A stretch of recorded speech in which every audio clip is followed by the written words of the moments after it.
What is going on, stream? Welcome to another Tuesday stream in this wonderful, wonderful sunny and warm day here in Minnesota. 79 degrees is the high. Ha!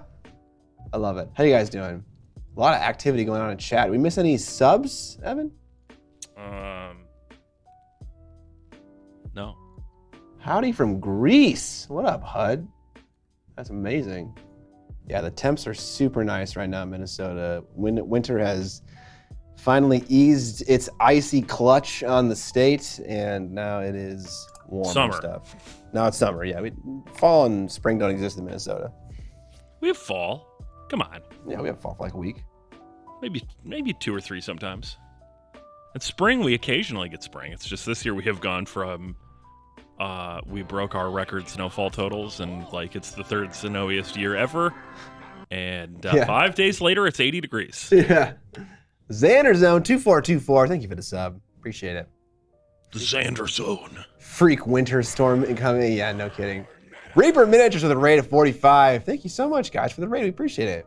What's up, guys? What were you painting on your stream in the old Reaper land? H Jam, thanks for the sub. The old Raper land. High of 72 in Florida. Perfect weather. Love it. Moist in Seattle. Middle fart tuning in. I don't know what the fuck that is. That's a hilarious word, though. 8 degrees cooler in Florida than it is here. Okay. I know. That's the Midwest for you.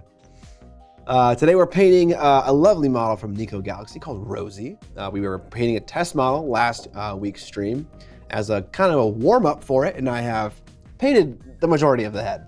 Got a little sick, so I wasn't able to make much more progress on the model, unfortunately, than just painting the head and the hair and stuff. So we're working on that model today. Got a little bit of a mail time for you. Yeah, we'll get into the painting. Ooh, 5 gifted subs from Krunstall. Thank you, sir. Appreciate it, man. If you got a sub from Krunstall, make sure to say thanks in the chat. Also, if you want to join the Discord, you can do that as a sub and participate in the painting challenge and also just be with a bunch of other like-minded miniature painting nerds. We're going to put up a new paint challenge? I'm trying to.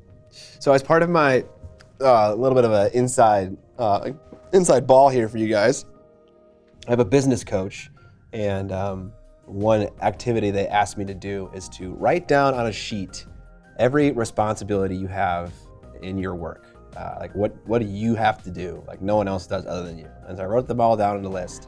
And he was like, okay, what are 3 of these things you can give to somebody else right now? Like no issues. And one of those 3 things was writing the quarterly challenges. And so I'm trying to find someone in the Miniac Discord who is passionate about the Discord and also about the hobby, about painting, and would be willing to write a challenge once a quarter, so 4 times a year. So come up with the challenge, the bonus, and then write it out on the website, and then I'd obviously review it and then we post it. So no, that's a short answer to the question. It's all right. It was late last quarter too, so it's fine. A troll named Banjo subscribed with Prime. Albinosaurus Jones also subscribed with Prime, and Brent Murphy. Murby, excuse me. Brent Murby subscribed with Prime. What up, Rufus? I'm feeling great. Like it really turned for me on Saturday. Saturday?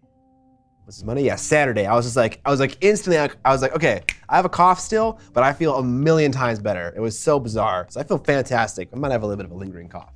What up, HUD? HUD raised his hand. Okay, good to know you're willing. How many movies did I get in? What a question. I watched Revenge of the Nerds, Pitch Black.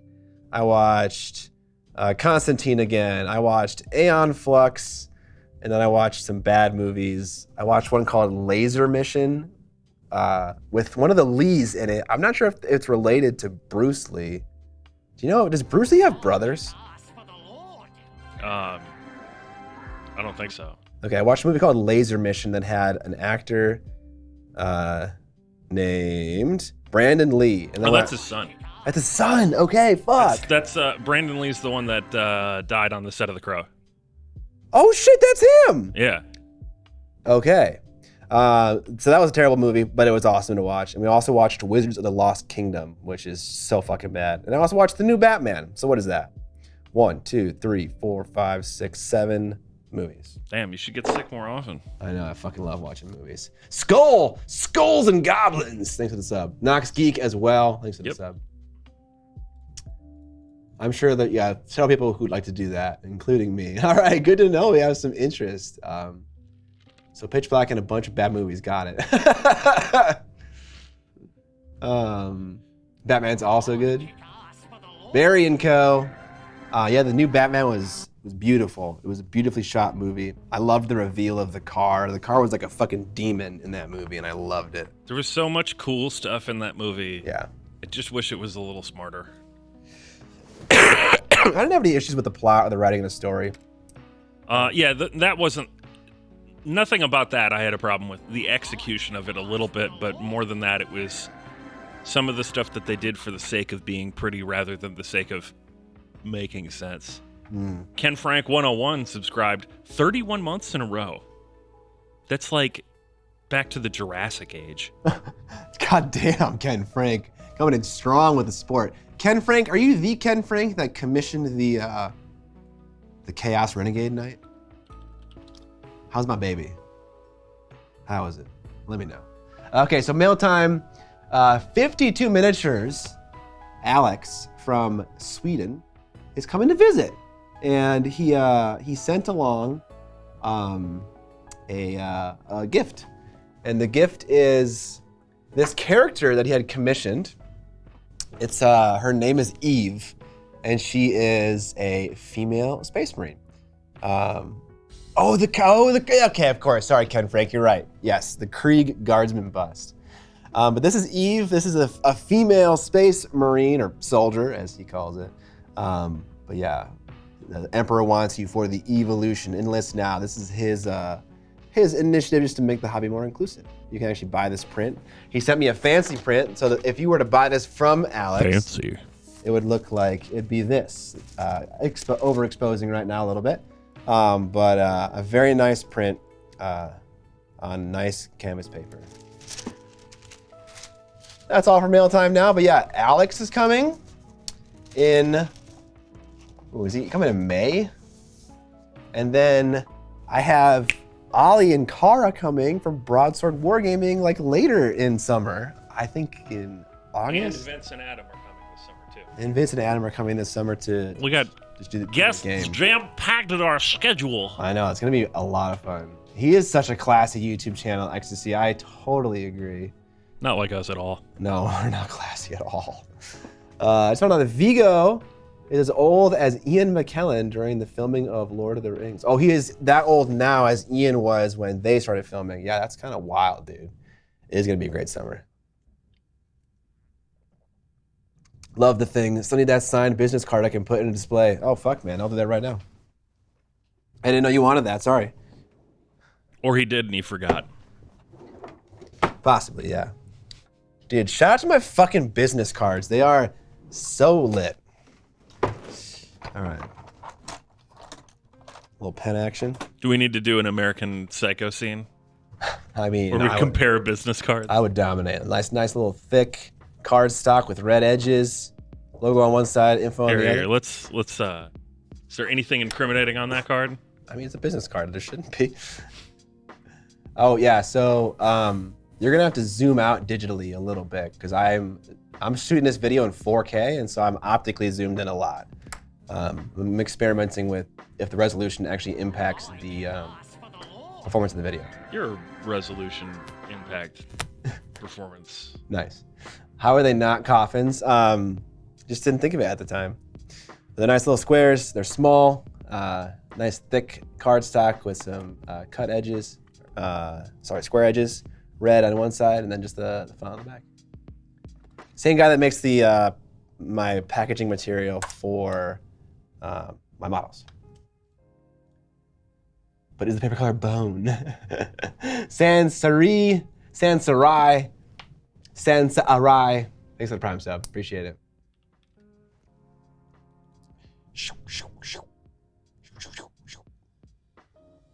I love signing things. I like how Metallica. The hell? We'll do.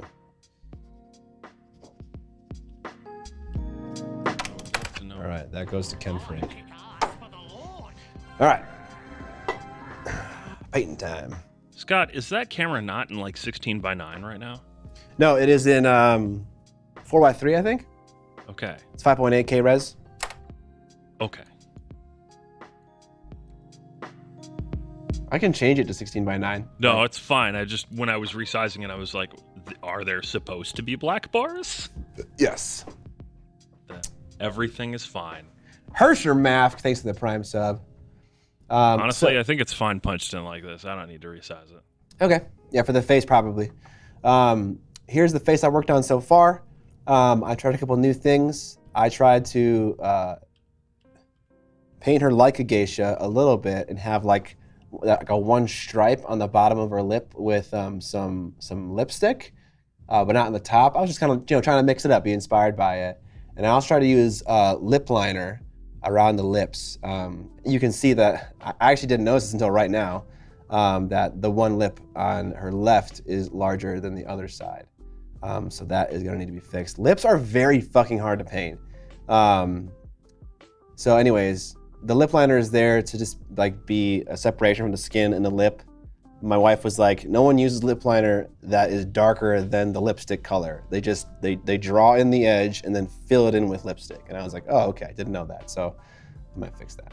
Thanks, Mike Genie. So this was my attempt on a Japanese skin tone that I just, based on a picture that I got off the internet after our initial trial of being a little bit too yellow. Tried to go very fair. I did some very, very simple blush on her cheeks. I gave her kind of a wild hair color and some purple eyeshadow. So yeah, a picture I found on the internet. What the fuck's wrong with that? Oh, thank you, Whittle Goblin. I appreciate it. Goth makeup. Yeah, honestly, ever since doing that makeup video, I am like obsessed with how girls do their makeup. It like is so interesting to me, and I just love to try to do it on a miniature. It's so much fun. If I was a girl, like I would have fucking so much fun doing makeup. Like it just seems like you're fucking painting. You're painting. It's awesome. Okay, I understand. It's not Monka ass. Okay, I can show you the fucking picture. I showed you the picture, you asshole, last week. It's a fucking face. Yeah, that's right, Chad. After the stream, Scott was showing me pictures from the internet. It got weird, man. Yeah. Rufus, you're right, man. I could do my own makeup. You're totally right. I think I'm uncomfortable in my own skin enough to be able to do that myself, to be honest. Yeah. You're right as well, Ben. And do we need to get out the clown kit? I mean, it's doing makeup, right? Yeah. Vampirus 66. 10 months. It's pretty good. Yeah. You say that until you have to do it daily for an hour. Fair. Yeah, you're right. That's why Homer Simpson invented the makeup shotgun. The makeup fucking shotgun. That's so epic. All right, we're gonna do a little face work and then we're gonna paint the hair. I'm gonna try to trim up this lip right here, the left side. I'm gonna do that by starting with some skin tone. I'm gonna push down on it, like right in that area to make it smaller. I have a very hard time with the upper lip looking too large. I don't know if anyone who does makeup in the chat can tell me if this is a hard thing to do in real life. I naturally want to make the upper lip much bigger than it actually is. The bottom one is easier to see, and it often looks larger. The top one just seems to be like a nice thin little line, and I often make it too big. And so I know that's a problem in normal makeup. Just a little eyeliner and Scott will look like a member of AFI. Dude, makeup is just water washable paint. Makes sense to me, 100%, yeah. Made any more progress on that Asian skin tone model? How are you feeling about it? In hindsight, what changes do you think you'd make if you were to try it again? I would just do less yellow on the skin tone. I wouldn't make the snake so green, so vibrantly green, and also have the cloth robe be so blue. I don't like having two dominating colors on a model, really, unless like there are elements that tie each other together. Like if there were green stripes on this robe, that would tie to the snake better, and it would look better in a color scheme sense. At the moment, it's just like it's very what's like a word for like not like childlike is a wrong word, but it's like it's very amateur right now, right? It's a very amateur way, and it's not a bad thing. It's not a criticism, but it's an amateur way to paint, to be like, I'm gonna paint the robes blue. I'm gonna paint the snake green. I'm gonna paint the skin, Caucasian. I'm gonna paint the sandals orange. It's like that's not like an advanced miniature painter thinks about how to organize a paint job on a model. It's more about how each detail bleeds into the next and how they're all related and how they all like coalesce together. Not to sound incredibly artsy, but that's what I think about when I make a paint scheme. I feel like there's probably like an inverse curve on this. In what way? Like rookie amateur painter does, I'm going to paint this blue, I'm going to paint this green, boom, done. And then as you get more advanced, you're thinking more and more about the color theory, and then you swing around to like the true Da Vinci master, and it's just like, I'm going to paint this blue. Yeah, right. You might be right. It's just like, there is no choice to make, or something like that. It just gets incredibly simple. Yep. Looks like someone needs some smelling salts. Get the fucking shit out of here with the smelling salts. We did smelling salts yesterday during the fucking podcast, and I'm getting better from a cough, and I like fucking died. I was coughing for like 20 minutes straight, which is great for a podcast. I love Tuesdays. Thanks for streaming and keeping me entertained at work. You're very welcome, Super Gamer Boys. All right, sophomoric. That could be the term that would be applicable here. All right, now I need to stop talking about painting and actually fucking paint. Let's do it. It's all right. We're only 28 minutes in. I know. Don't remind me. John, I don't know if you saw my message. I have your book here at the studio.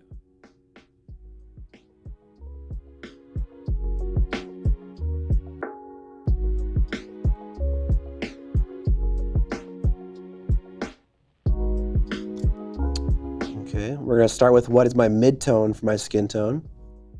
And then obviously the upper lip is highlighted because it kind of sticks out a little bit. So we'll add some highlight as well. Oh yeah, by the way, we didn't highlight it, but we do have a giveaway for a dungeon in a box. If we hit 50 subs, which we're already almost halfway to. Dungeon in a box. This is actually a really cool thing. I don't remember who sent me this, but I actually held onto it and didn't put it in my giveaway box just because it's so fucking cool. But it's not like a super unique idea either. But like when I was unique to me, and when I first got it, I was like, I love this idea. But it's a mat. It is figs. A mat with a grid. It is what looks like a little bit of a campaign book. Yeah, like it's like a tiny adventure. Some more books. Fucking standees of mobs. A nice clear acrylic. Terrain, which you can't see because of plastic wrap. Terrain. Another mat. Like it's just a nice little complete thing. And for a novice to D&D like myself, like if I were to get this thing as a gift and I was like interested in role playing, like this would be the coolest fucking thing in the world. Just like a nice little collection. That's our giveaway for today. When we get to 50 subs, one of the viewers will get this box. Holy shit, this man's handsome as fuck. I mean, if you say so, thank you. Cut a hole in a box. Put your dick in that box. Wait, hole? Put your dick in a hole? And then open the box? What's the lyrics to that Lonely Island song? Dude, the SNL video came out like 12 years ago. Yeah, but it's fucking classic. I mean, by definition, that is true. By definition. We're gonna need a detailed review of Pitch Black. Cock in a box. I wrote a review. You paint. I'll pull up your Letterboxd. Oh yeah. I think I have a link to it somewhere. Oh yeah. You're gonna read my fucking review? I love this. This kind of cross-pollination of my interests is a fucking bit of me, and I love it. All right. God damn it, you didn't send me the link. If you just go and search SDub on Letterboxd, you'll find it. Oh! All right. Is this paint still usable? It is. Fucking hashtag wet palettes, baby! Oh, you 55 followers? My God. I know. I saw that actually recently, and I was kind of like, I was a little impressed. I was just like, yeah, I don't really advertise this anywhere. I got 54 followers. Cool. Guy's got huge YouTube page, hundreds of thousands of subs. Wow, I passed 50 followers on Letterboxd. I'm blowing up, man. It's a totally new thing. I'm blowing up. What's the best Black Prime? I used to have an answer to that, but I don't think my answer was very good. So I have a video about that, answering that exact question. But the one primer that actually performed the best, and I said and I recommended, everyone was like, man, whenever I use that primer, it sucks ass. Like fucking 10 people said that. And I was like, which primer are we talking about? It was some bizarre hobby brand. The art on it looked like the art of Munchkins, the game. And I was like, this one actually worked out really well. It like passed all my tests for like, strength and durability and elasticity and all that stuff. And everyone was like, man, whenever I use that like it sucks so much dick. Like I hate it. And I was like, okay, well, I must have missed something in my testing. 1.5 stars? Okay. Don't look at the rating. The most important thing is, did I like it or not? Oh yeah, I'm not gonna tell anyone what the rating is. I don't think I gave it 1.5. He didn't give it 1.5. People are looking at wrong reviews, and I'm just gonna ignore if someone says the right thing.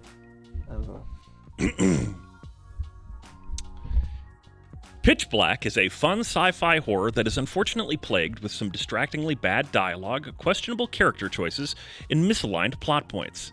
I try not to pick apart the reality of the fictional story being presented, but when the behavior of the monsters is spelled out to you in the dialogue, and then the monsters just act that way whenever it's convenient to the main characters, it really messes with one's suspension of disbelief. The aforementioned problems got in the way of my enjoyment of the film in a noticeable way.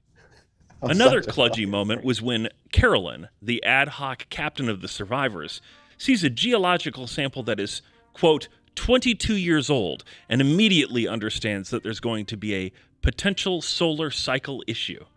It's obvious that the storyteller had to reveal this detail to us at some point, but how would any normal person draw that conclusion, and so instantly?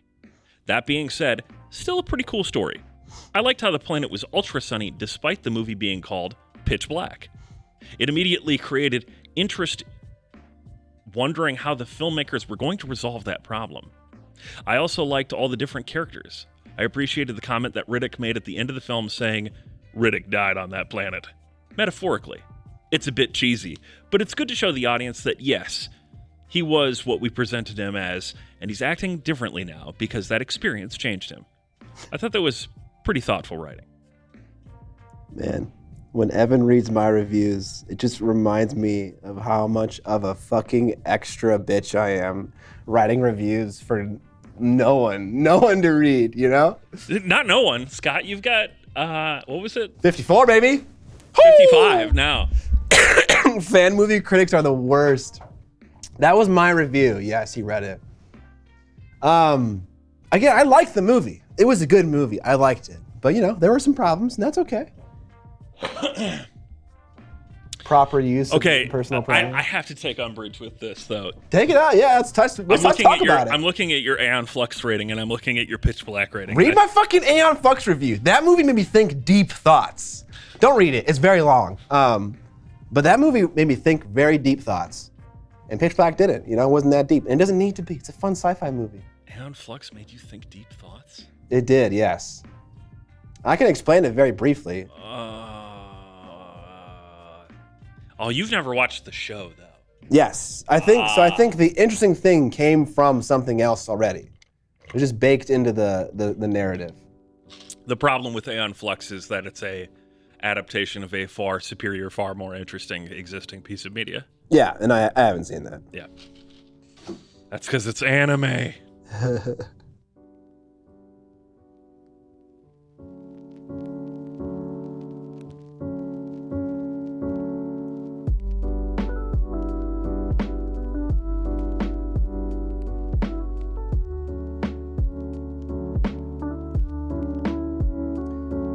That lip any smaller? Not small enough. Not to get picky, but aren't these movies really old? Yeah, they're older for sure. Oh man, but like is that what we're going with? Is really old? Aeon Flux was 2007. It's not super old, yeah. Pitch Black was year 2000. Scott, which is better, Pitch Black or Age of Sigmar? 1,000% Pitch Black. Not even hard. Scott, why do you hate Pitch Black? I don't. I like it. I said I liked it. I like how actually on Letterboxd you can rate a movie 1 star and still say you like it. I do that all the time. But the average rating I give a movie is 2.5 stars. I don't subscribe to the American grading system of like the average. If it's below 4, it's trash. Right, yeah. Like we have 0 to 5, or sorry, 1 to 10 to use here. Let's use the whole fucking spectrum. So if I give a movie a 2.5, that's just average. You watched Pitch Black last night? Interesting. Scott doesn't rate anything over 3 stars to change the curve. I do. I don't know how many movies. I think I gave 3 movies 5 stars. But also I haven't rated a ton of movies on Letterboxd. All right. You have 11 pages of, Written. well, actually, I don't know if they're all, yeah, no, they have all got star ratings. You have 11 pages of stuff. Nice. Each page is...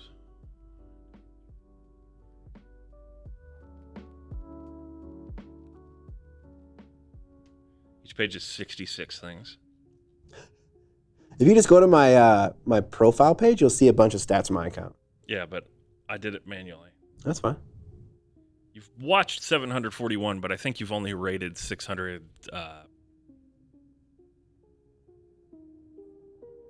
660 and change. Oh, thank you. See ya. Do you watch Succession? No, I have not watched it yet. We don't watch shows around here. I did finish House of the Dragon. World's End got 4.5 stars. I fucking love The World's End. Scott, you have to paint. Fucking A, dude. We're like looking at my Letterboxd account right now, and I'm getting like fucking judged harshly for the movies I've watched. And I mean, I love it. I'm fucking here for it. I'm gonna like close your chat so you can keep making progress. All right, shit. Let's just talk about movies, guys. Yeah, I love The World's End. It's a great movie. We can't talk about House of the Dragon because I haven't watched it yet. Oh my god. Can we talk about how insanely greedy TV shows are with viewers' time? Yes. I hate that. It's like, give me some fucking resolution, dude. Don't just keep baiting me for the next season, the next episode. Give me a real resolution. I agree to an extent. I will say that at least modern shows are kind of all killer, no filler when done right. Also, Beasley66, subscribing with Prime. What up, Beasley? Will you try GOT again now that you've watched House of the Dragon? No. You know, honestly, I ended up not liking House of the Dragon a ton toward the end. Because it just was just like, I just want to, okay, I don't want to say anything. It wasn't a terrible show at all. I didn't hate it. But like, it like had me. And then it just faffed about for 5 episodes and then it lost me. So, I don't know. That's my thoughts. But maybe, because like, I told Curtis why I liked House of the Dragon. And he was like, that's why I like Game of Thrones. And I was like, maybe if I just give it more of a shot, it'd just be more of the same thing that I enjoy. I don't know. You just said that you hated House of the Dragon. I did not. Do not. Don't do me like this, Evan. I'm seeing it right now. Not like this. Tattooed Tabletop gifting 10 subs. God damn! Tattooed Tabletop. Okay, I just kind of got a little trick that I like. Scott hates every movie he's ever watched unless it's Two Towers, yes. I like to like have the lipstick go all the way to the end of the corner of the mouth. And that, I feel like that's pretty normal for lipstick. But if I kind of like cut it off before it gets to the end a little bit, like if I taper it faster, it makes the top lip look appropriately small. I just don't know how to judge any of these ratings where Aeon Flux is a 3.5 stars. I want to be fair. I haven't seen Aeon Flux since it came out. And I kind of barely remember it. But I remember thinking that was very thoroughly below curve. Really? Yeah. I feel like all those movies I just watched, Constantine, Aeon Flux, Pitch Black, all live in the exact same world from a movie quality perspective. Like, but not like in terms of enjoyment or anything, but just like in terms of writing, casting, the plot, like they're all the exact same kind of movie. Ultraviolet's definitely better than Aeon Flux because she has a flaming sword of justice at the end, and that's sick as fuck.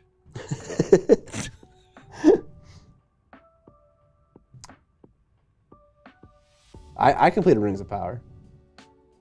Yeah, and I will say that's the other thing, Mike. I definitely carried in knowing and loving the show.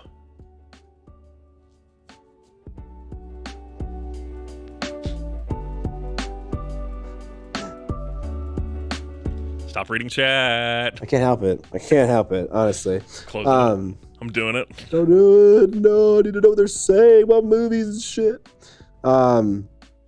Yeah, I mean, of those three that I just mentioned, I like Constantine the most. That one's just fucking epitome.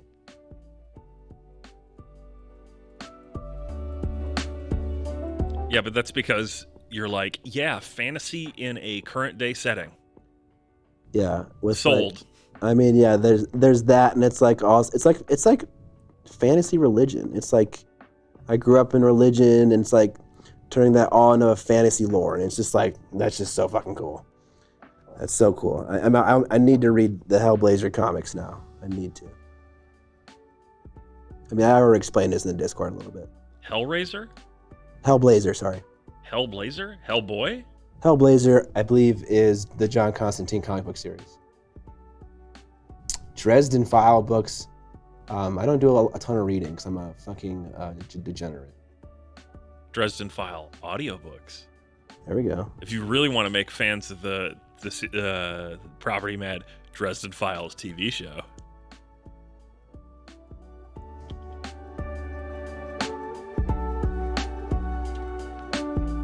Or if I really, really want to make them mad, I liked the Dresden Files TV show. Yeah, Full Metal Head. We talked about that last time, I think, on stream, that they want to make another Constantine. Oh, no, we talked about it in the Discord, about how they want to make another one, but there was something with HBO and the current showrunner of HBO fucking everything up. Can't remember the whole story, but Rufus knows it, and he's in chat right now. Probably point you to a link or something. My understanding is that lovers of the books, the Dresden Files, absolutely hated the show. But it was a good onboarding thing for the books. A lot of people ended up moving that direction.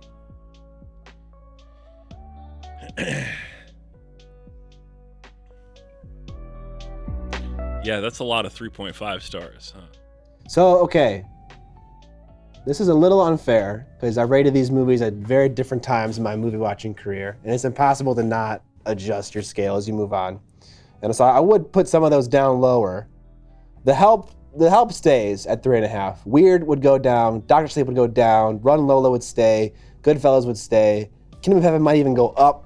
Yeah, I'm 4. gonna say Kingdom of Heaven should be like 4.5. That might be a 4. Might be a 4. Little Men might be a 4 as well. But yeah, I don't really ever do that when I rate a movie like a thing. I don't then go and look at all the movies I rated, several years ago to see if it matches up to that. That's just too much work for reviews, It's more of a casual thing. But no, fair critique.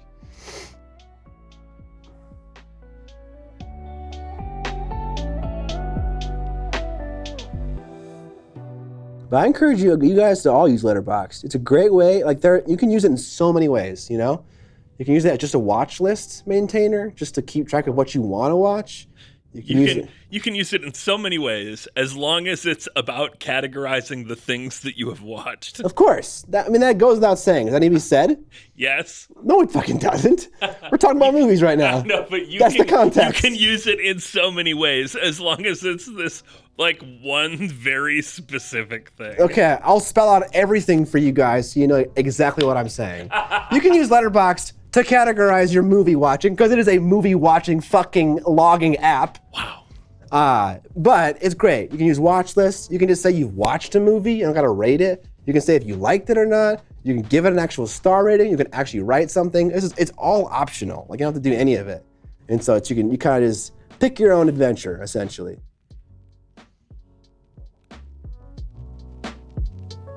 Wow. All right, everyone's a dick. You all fucking suck. No one use it. You're not allowed to anymore.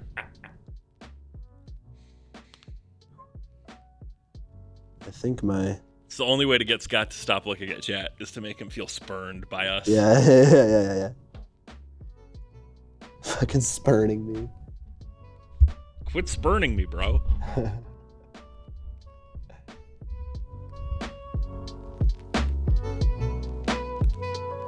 Scott took away our Letterboxd privileges. You fucking better believe I did.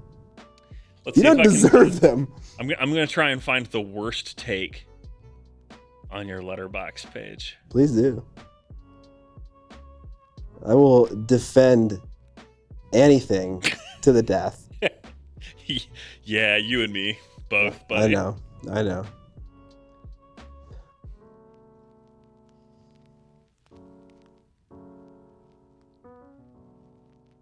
Okay, so I haven't seen this movie, so maybe far be it from me to cast the first stone on this. But you gave Trolls World Tour 4 stars. Oh man, that movie is so fucking good. Dude, what the fuck? Just watch it. It is such a good time. It's so much fun music. It's so many great visuals. Is this something that I have to be enhanced for? No, you don't. You do not. It is a fun movie. Okay. Like I said, I haven't seen it, so I can't like go toe to toe on that one. Yeah. No, fair. Like, I totally thought the same thing. My friend, who was like a super massive movie snob, also gave it an insane score, and I was like, "What the fuck? No way!" Then I watched it. And I was like, "Man, this is a lot of fun." All right, so this is like the Paddington 2 thing. I don't know. I've never seen Paddington. I do want to see Paddington. I keep hearing that it's Paddington, or the first one is just an okay kids movie, and Paddington 2 is like legitimately one of the best movies of that year. I know. I've also heard this. It doesn't make any sense to me. Yeah. But I need to try it out. Scott's thoughts. Scott thought Troll World Tour was the first movie before Troll 2. Of course. Yes. Turns out it wasn't.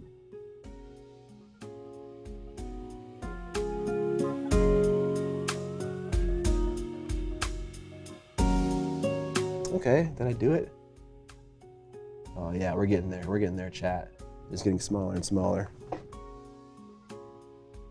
think we can be done. I think I might actually do a little bit more pink lipstick and then be done. Are you ready to put the head on the model and then suddenly like a, oh. No, it'll be fine. Ozzy is in that. He's actually in that. Troll 2 is amazing. It's not good, but it is amazing.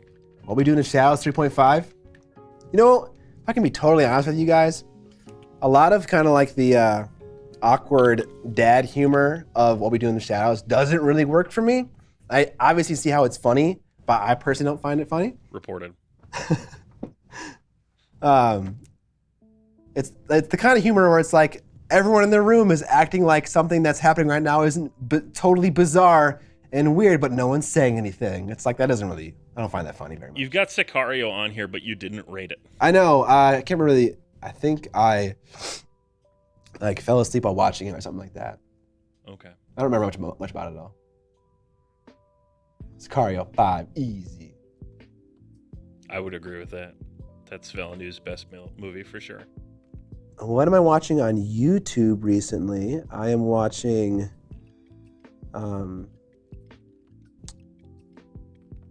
the holy shit Dream League tournament for Dota 2. Dream League's going on right now. Or is it DreamHack? It's Dream League. It's a $1 million tournament. So it's kind of a big deal. Most of the majors aren't even that much money. So that's pretty cool. I watched Paper Cuts made a diorama, a 40K diorama. He doesn't normally make dioramas for 40K, so that was kind of cool.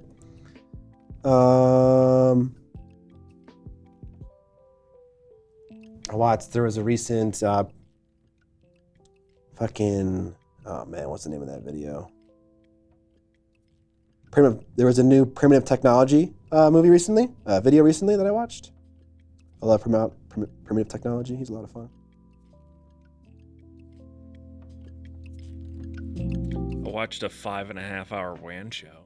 Fucking A, dude. They're like logarithmically increasing the length.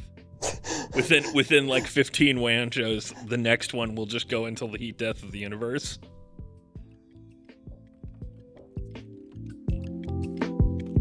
You gave The Hobbit 3.5 stars, which I think is very generous. The first one?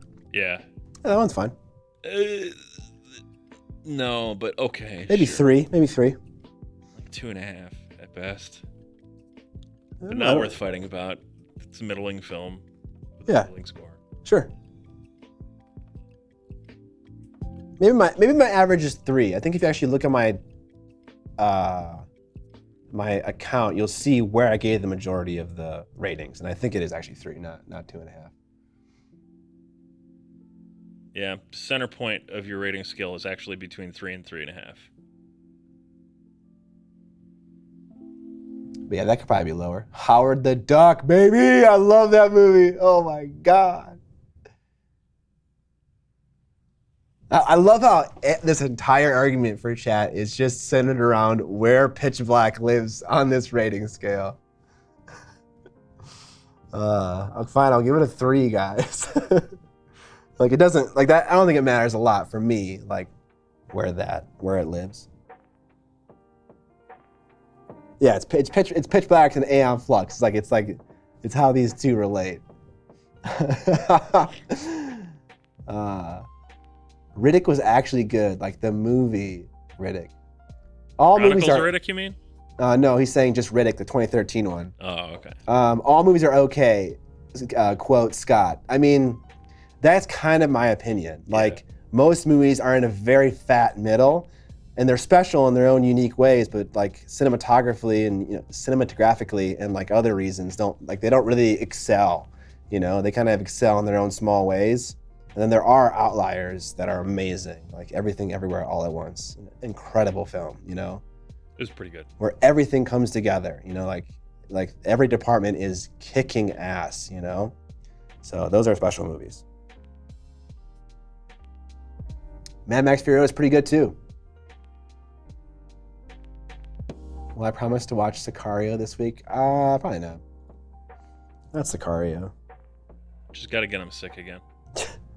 I don't feel the need to watch that movie. Kind of like an action-y drug bust movie about Mexico and America. It's definitely not what I would call action-y, but yeah. There are people getting shot and guns and stuff. There are people getting shot and guns and stuff. What's the genre? It's Letterboxd. For Sicario. Probably thriller would be my guess. Let's pull it. Really? Thriller? You think so? It's like a political. Oh God, I can't. I mean, it is. You're right, but like, what does the general audience think Sicario is? To me, it feels very strongly like a drama action.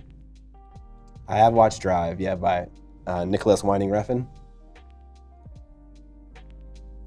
Come on, autocorrect for me, piece of shit. There we go. What did I rate Her? I think I gave it a 4 or 4.5. I love Her is great. Crime, thriller, action. Okay, a little bit of both. I definitely wouldn't put it in the action category personally, because it's like a 2.5 hour long movie, and there's probably 2 scenes with gunfire that's like a shootout of any kind in the whole movie. And one of them is the open to introduce Emily Blunt's character. I almost said Sandra Bullock, which would have been Sicario if it was made like 10 years sooner. How much do performance enhancements influence your movie rating? I mean, every single bad movie I watch is rated fairly, I think. And so that should give you a pretty good idea of how reasonable I am. Is Jurassic Park 1 a horror movie? Maybe when it came out it was. Just like Jaws. All right.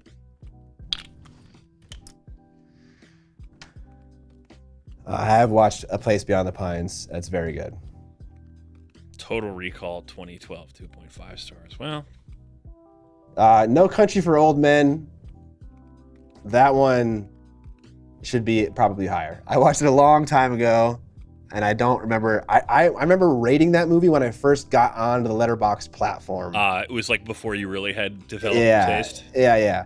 Also, the 2012 Total Recall like is a totally middling film, and it belongs right in the middle, if not a 2, maybe a little bit lower. I think it belongs much lower. Not much lower. Much lower.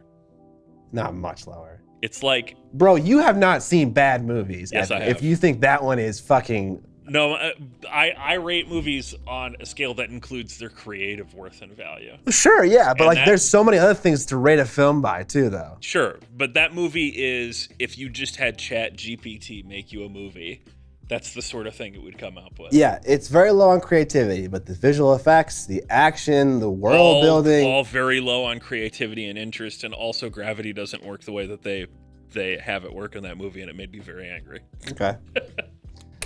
This is why Evan's allowed to have his own Letterboxd account with his own opinions. That's true. And I do, but I don't use it very much. I have not seen Event Horizon.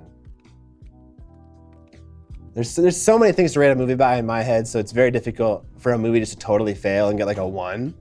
Like, I think the visual effects in Total Recall are amazing. I think the action is really cool. I think like the vistas of the world they show are really awesome. Like there's a lot of things they do like very adequately in that movie. But yes, the story is very bland and generic and whatever. It's just like a very standard action sci-fi movie. Nothing special there. All right, we need to add some more highlights to these strands of hair. It's funny, I've written much longer reviews for movies than anything I've ever put on Letterboxd.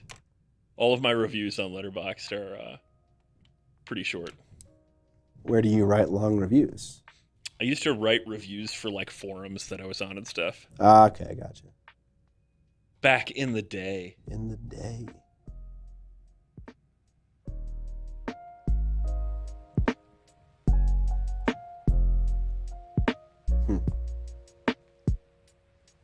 Do I backfill? No. Now what I do is when I see a movie that I've seen before, I say I've watched it, but I don't review it anymore. I only review movies that I watch in the moment. Yeah. Generally same. Citizen Kane was very whatever to me. I know it's an amazing film by a lot of film buffs, but I watched it in college and it was kind of just like, okay, sure. Citizen Kane is not overrated. The problem is that Citizen Kane has the Romeo and Juliet effect. It feels very like, man, I've seen this a million times, a lot of stuff, because it was like the first and has been imitated 250,000 times. That's fair. Citizen Kane was another movie that I rated after I got on the platform. I watched it in college for my film class. Didn't get Letterboxd until later in life, and remember not really enjoying it or not getting the hype when I watched it in college and gave it a shit score. Again, looking at my Letterboxd in this way, you're going to find a lot of discrepancies. I'm not going to dispute that. I have not been to Planet Hollywood, no.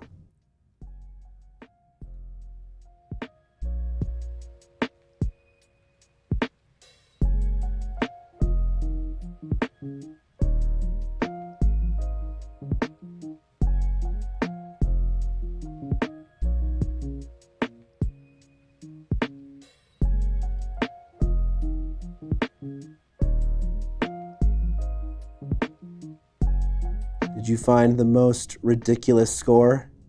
Nah, nothing really jumps out at me as being that far off other than the equality of what you put things at. How everything stacks up. Yeah. Fair.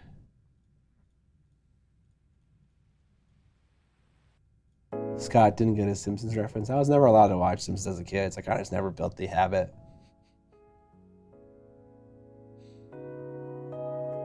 Which Rosemary & Co. brush would I recommend? Not sure. I don't ever use them. However, whatever one I used in my brush comparison video that I did a while back, that's the one that everyone at that time was using.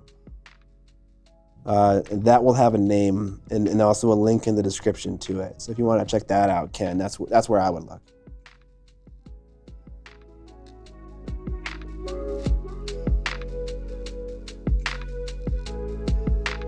I think I watched Casablanca recently, which is another like film buff kind of movie. And that one I rated much differently than I rated Citizen Kane because I grew up a little bit. I gave it a rating based on the moment I watched it, not like, several years later. Sorry, I'm not laughing at what Scott said. I'm laughing at realizing how accurate one of my reviews is. I'm scrolling through my own, and I reviewed the film Daylight, and I said, I have probably seen this movie on TV like 10 times in my life, and every time I realize about halfway through, wait, I've watched this before? Oh, yeah. It's that forgettable. I don't think it's bad. It's just, man, I can't remember the words. I literally looked at this review, and I was like, what the fuck is this movie? Lol. I haven't watched this before, and then I clicked on it, and I saw Sylvester Stallone in the tunnel, and I went, oh, yeah, I have seen this before. That's funny. Sorry, Rob. Series 33, that's it. Yeah, the Suspiria remake? I did give it a lower score initially, actually. I really didn't like that movie at all. It was all art in no substance, like art house film. Then I kind of thought about it a little bit more, and I enjoyed it a little bit more.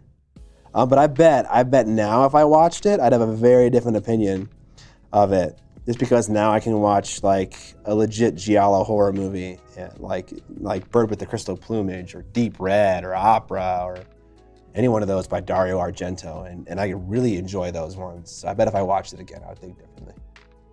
It's hard to be consistent over your entire life, because your opinions change.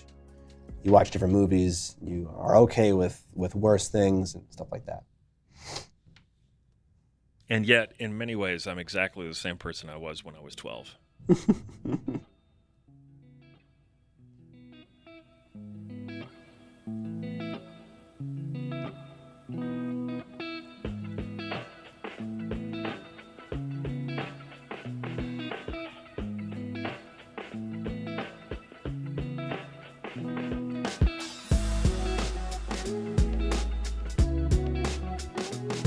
Tattooed Tabletop says, I think art house movies gotta have a certain thing to them.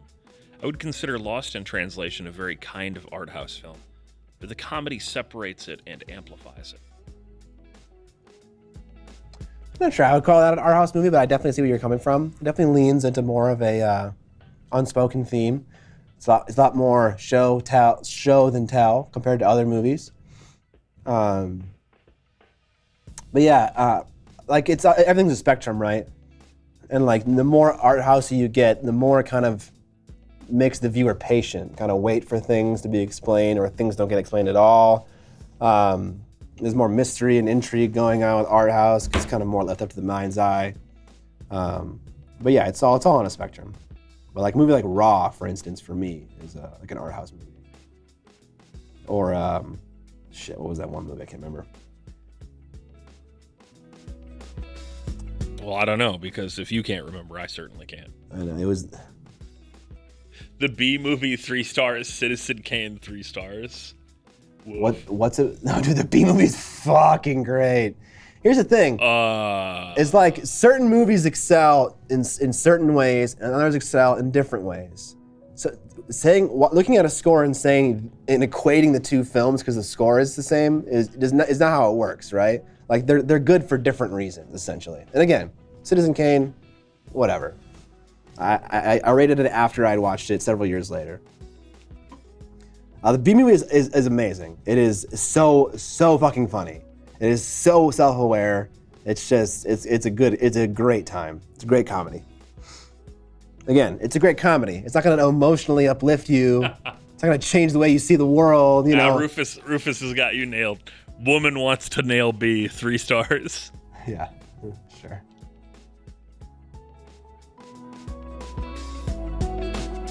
At least someone appreciate that movie. Primer. I haven't seen Primer. I watched Primer before it was cool. That's exactly how scores work, Scott. No, it is not. Kinda is. It is absolutely not how it works. It's kinda. If you wanted the scores to work that way, there need to be a category for every single creative element in a film, and I need to rate them all independently. And then when all of those scores align between movie to movie, then they are the same movie. Because there's so much going on in every single movie, it is impossible for them to be the same if they're the same score on a 1 to 10 rating. Come on, guys. And yet they have distilled it all down to a single spectrum rating. You have to. I mean, you have to, because no one's gonna fucking do what I just described. I mean, I don't know. I take a lot of like post phone call surveys, and that's exactly what they do. Sure. On a scale of 1 to 10, how helpful was the representative you just spoke with? Yeah, and how many people like to do that? I mean, I do it. I think you might be a little bit in the minority there. I don't like doing it. I just know that it's important for their, like KPI metrics and stuff. Yeah, I'm sure you being an insurance salesman doesn't play into that at all. It does not. No? No. You don't value those metrics at all? They don't and change your job performance or tell your employer that you're doing a better job or not? No, because that's not how my job works. Okay. Because I don't work for a carrier. I work for myself. Sure. I never do that shit. I immediately end the phone call. I know it's important, but I ain't got time for that.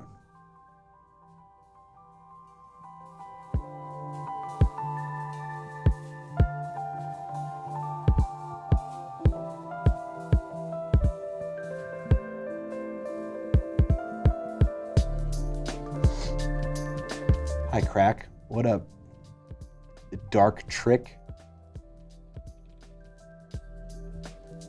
What makes Citizen Kane a classic? I'm sure there's someone in the chat that can tell you. I don't know. It's definitely not a bad movie. It's a very old movie. It probably did a lot of things for the first time that long ago, and it's a trendsetter because of that.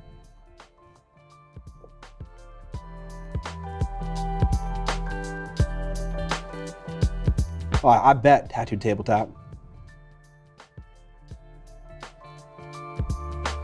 I bet.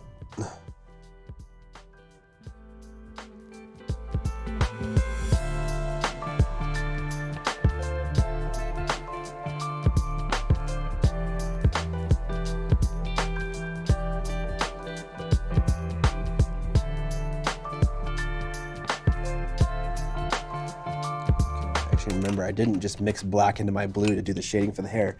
I used the navy blue. Just adding some simple texture to the hair in the back here. I'm not gonna go super crazy. I care more about like the front bangs and stuff than I do about the hair on the back of the head. I can't even remember what Rear Window was as a thought. It's a movie about a guy looking out his rear window. Okay. Is there more to it than that? I mean, yeah, but not really. Was it a great movie or something? Yeah, it's a classic. It's a Hitchcock movie. Photojournalist breaks his legs and is wheelchair bound, and witnesses his. I've never seen that movie. That rating was done in error. That should be removed. I know what you're talking about now. Now you said Hitchcock, and I for a fact haven't seen it. It also has been remade endlessly. What was the name of the Shia LaBeouf remake? Suburbia, I think. Suburbia. Which was actually a pretty good remake of it.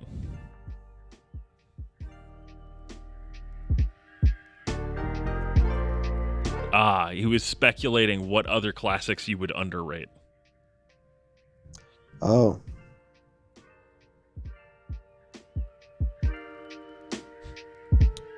There is indeed a Simpsons episode that is just the same plot entirely. Beyond homage. Oh, okay. Yeah.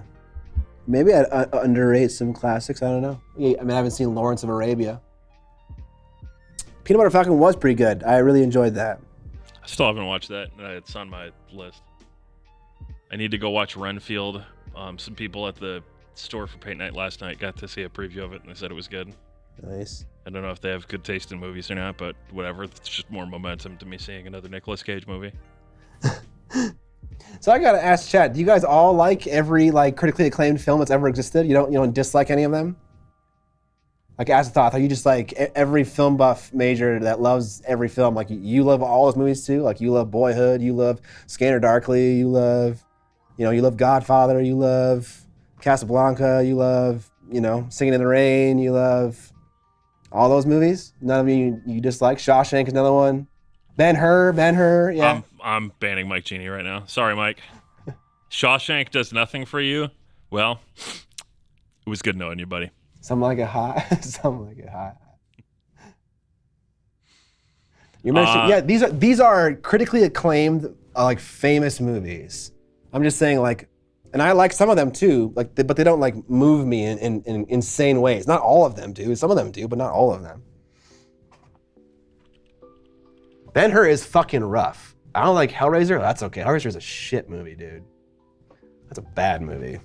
It's like the costuming is awesome. The Cenobites are awesome, but the movie itself is terrible. Hellraiser is a bad movie with an incredibly great cover. Yeah, absolutely. Now then, Maddie, thanks for the Prime sub.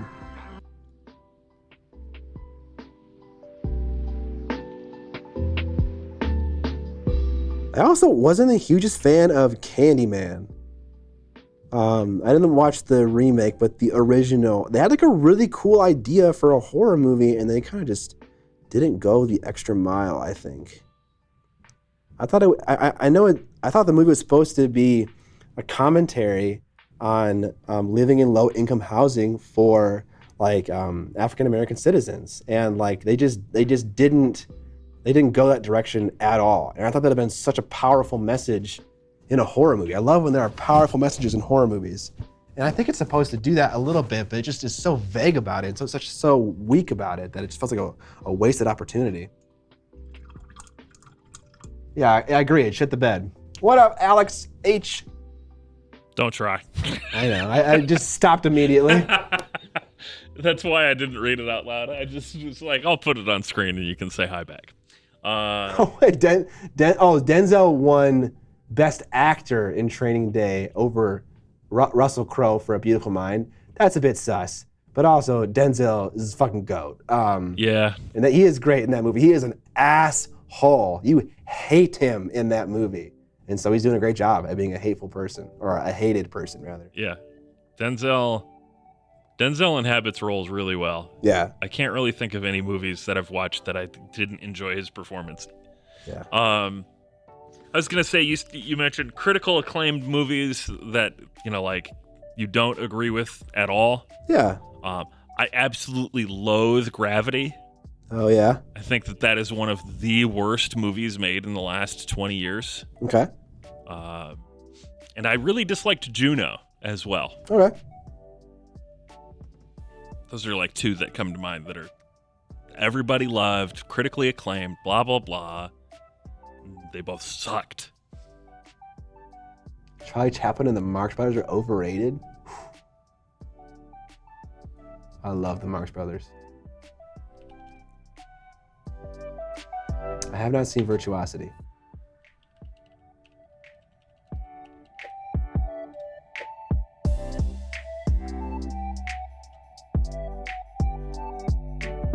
Oh, I played Flesh and Blood last night. And I think I'm hooked. Uh-oh. Not that I need a fucking trading card game in my life, but man, it was a lot of fun. Scott will be happy to hear that. It was good. It was good, and also it's not expensive. Like, if you just play Blitz, a Blitz deck is super inexpensive. Sure. He's already walking himself into it, chat. I know. I started to read the other formats, and there's a limited format called Sealed where you buy 24 packs for 4 players and you draft the deck from 6 boosters. And I was like, okay, $100. I mean, yeah, most card games have something right. like that. Yeah, some kind of different formats. Draft boosts and so on. And I was like, okay, that's 25 a person. I got 3 friends I play games with once a month. I'm curious if they'll all go in with me on a sealed night. And I was like, oh my God, I'm John. What am I doing right now? Yeah, exactly. if you're going to go down that road, you might as well just join in with John and play Magic. I know, that's kind of what I'm thinking. I'm like, I'm going to buy because John and Vince both love Magic. Here's the thing about Magic. It's kind of like, when you play a video game that's co-op with a friend who has like 18 times more time than you. And they just like... come play this game with me, Scott, and they've got like 1,000 hours. Yeah. And it's like, you don't do anything. They just carry you through the game. Or they fucking crush you.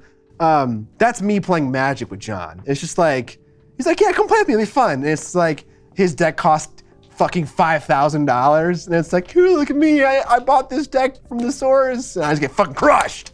So it feels better to play Flesh and Blood, because it's like, This Well, game, you can kind of do came out. other things. You can do limited formats like that with Magic, theoretically. Yes, that's true. That's true. You could still do a draft boost. Yeah, he would probably still crush you because he knows the value of the cards better and so on. But it would be a more fair playing field than the, oh yeah, I've just been working on this commander deck on the side for the last 3 years. Yeah, for the last 3 years essentially. Scott's gonna get roped into buying cold foils. Note to self: buy a Blitz deck for 2024. Fab Night with Scott, dude. Right now, my vibe is absolutely I would do that. Who knows what's gonna happen in a year? But I asked my buddies if they wanted to get into a TCG, and they were like, "Yeah, sure, let's do it." Don't know which one yet, but that one is a strong contender. Couldn't keep up with it. Tattoo tabletop, yeah, that seems reasonable. Vince says, "Don't play with John is clearly the key. I've got you, Scott. Don't worry." Vince, you'll also fucking destroy me, dude. I watched them playing Commander at Adepticon. Yeah. Yeah, and there was, Vince, you healed a lot. You healed a lot. Yeah, Vince would also wreck me. But yeah, I do feel that thought process though. It's like if you're just gonna start doing those kinds of limited formats and buying a fucking buttload of cardboards, fucking play Magic the Gathering with all your friends that already play it.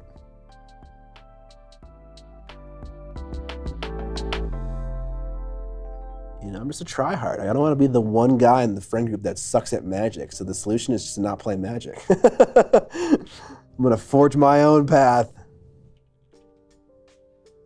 That's more of a me problem than anything.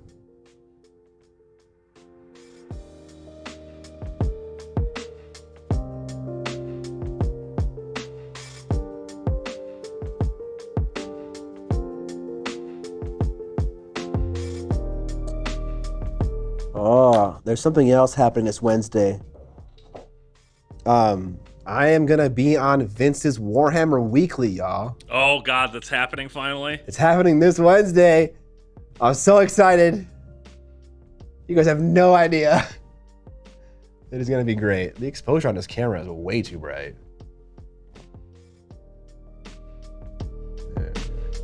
You're the one that set it up. I know. It's good for video editing, but not good for live streaming. It is going to be a great time. My normal groups are very casual new people. I have decks at different levels. That group wanted to go harder. Yeah, that's fair. So here's a question for you, Vince, and any Magic the Gathering player. Is the game pay to win? Yes or no? Depends on the format. Yeah, John's here too. Okay, so in the classic constructed, like where you walk into a tournament with a pre-made deck, is it pay to win? We got a yes, we got a yes, we got a yes. We got a, it's John! Yes, yes. Constructed is, for sure. What up, less than 3D? What up, Matt? Did I get here in time for the MTG talk? They're talking about my addiction. Yes, but only to compete. Sorry, yeah, that's a great question. That's a great specification. Yes, when you are competing, classic constructed format, of course, so there is also just pay to flex. Okay. All right, I don't need to read this. I can paint, and then, Evan, you can tell me what the people are saying. Yeah, well, I think that's the summary from Vince is pay to flex, but also pay to win. Okay. Yeah, modern, constructed, and commander are pay to win. There's also just kind of a minimum price of entry. In many formats, the best decks are not the most expensive. Yes, but John, are any of the best decks the cheapest possible deck you can build? Yeah, what I want to know is in a tournament, like, what's the average cost of a deck? Right. At like or the average cost of GT. a winning deck versus the average cost of a deck. That's interesting too, that question as well. But like, what's everyone chalking up with? Like, what are the top 8 players? Tubbleberry Live says, I'm entering my first competition with, spelled wrong, soon. Looking forward to the experience. Hey, good luck. Don't get emotionally attached to your entry. Yeah. When you lose, it hurts. But have fun. Unless you aren't attached to your entry. Yeah. Best version of Magic is draft, and the opposite of it is and it's the opposite of pay to win. Oh, for sure. Yes. Yeah, yes. drafting the packs. Yeah. You're right. Yeah, you're right. Yep. That's another thing about Magic that's really cool. It's just all the different formats you can play it in. I really appreciate that. And last night when I was staying up until 3 a.m. reading about Flesh and Blood and not sleeping like a good person, they also had a couple of really cool formats like drafting. That seemed very appealing. I'm sure Amber would approve of you staying up to research new addictions. I did not say that while she was still in the office. Because she'd been fucking very upset with me. Yeah. I didn't even get to play. I just watched my friends play. And I was like teaching them the game. It was good. It was a good time.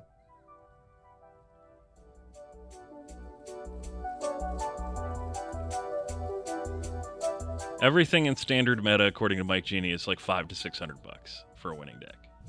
All right. That's a lot. Yeah, it is. For 60 pieces of cardboard. Yeah, I think when you talk about it like that, it makes it seem worse. But I mean, it's a fair way to talk about it. But also, you're kind of buying little pieces of art. Sure. Such a strong sure. It's artificial scarcity, which I have a real problem with. Oh, okay. Fair. Right? Like, if every Magic card, instead of being randomized and marketplaceized, it was just literally you went to magicthegathering.com and clicked on print to order for just the things you wanted all the time, direct, and it was just same price per card. Or maybe even they slightly stratify it and they say, hey, we paid this artist more and so this card costs more or whatever. I'd be fine with that. But then it would just be every deck costs, $1 a card or whatever. Because there's no reason other than creating a false marketplace to create different rarities of cards and so on. Rufus Kit says, if the artist got any reasonable amount of that money, you'd have an argument, but Magic artists are mostly paid in exposure. I don't know if that's entirely true, but they certainly seem to be underpaid, Rufus.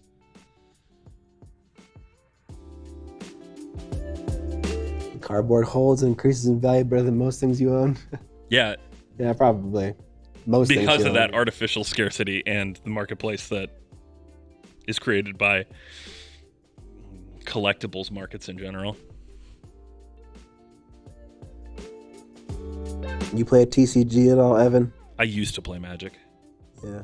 I have a commander deck, but I bought one of the pre-made ones. Okay. Can someone that plays Flesh and Blood tell me if all Blitz decks are different? Like if I buy a Blitz deck for the same character 2 times, is it identical cards or is it different cards? It's identical cards, I'm pretty sure. Okay.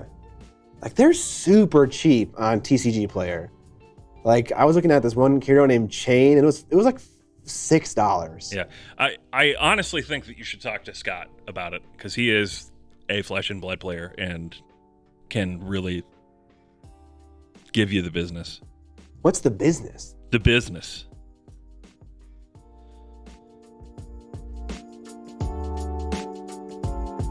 Yeah, Vince, kind of that's where I'm at. I bought one of the stupid 40k commander decks for the memes mostly. And if people want to play commander with pre-made decks, I'm down.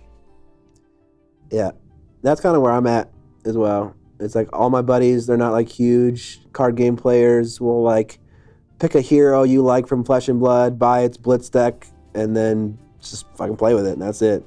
This sounds like something that we should do with Vince and John when Vince is in town. A little Magic. I know how to play the game, I think.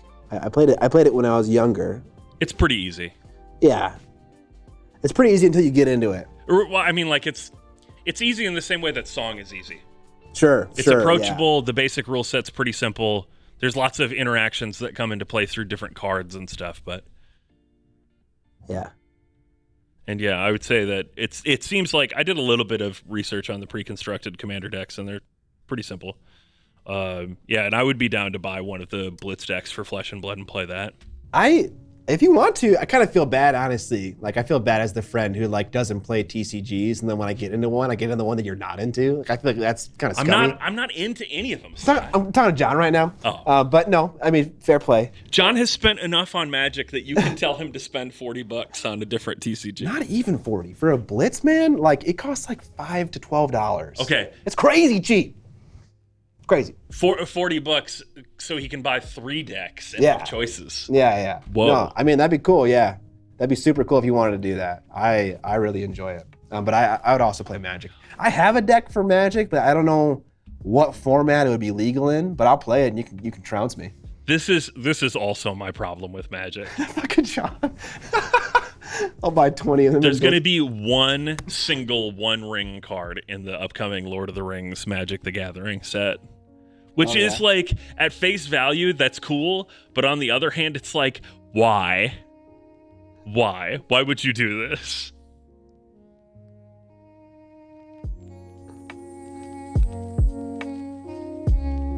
Yeah, John, we should play some card games at lunch when you come over for the podcast. It'll be fun.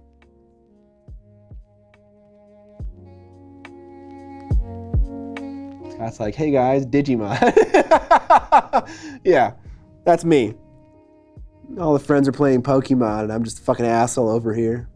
Tattooed Tabletop says, oh, I'll absolutely gamble on buying some cards and hopefully retire off of that. You know, it's funny you say that. There are quite a few local card game players that bought into Flesh and Blood's initial first edition release at the beginning of 2020 or whatever. And one of them bought a car because of it. Yeah. Legitimately. It's crazy. Completely paid off. Brand new car. Yeah, sure. That's worth selling some of these first edition cards. I know another one that travels to various conventions where like Flesh and Blood's going to be big because they're card game based, and so he can just do basically in-person cash deals because he still has a bunch of those first edition ones. All collectibles, Mike Genie, are stupid reliable as an investment until they aren't, and that's what it boils down to.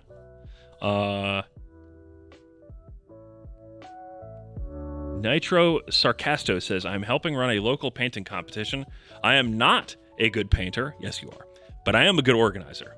If you were to get judge feedback, would you like in person or email? How about both? Like, if you're judging the right way, you're going to be writing down what the problems are with each entry already.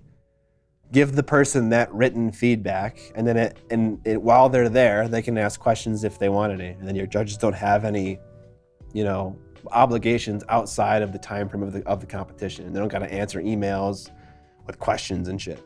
That's how I would do it. If you have a rubric that you're scoring on too, you can literally just give that out. Yeah. Where you have like different boxes for the different, like blends and so on. Mm-hmm.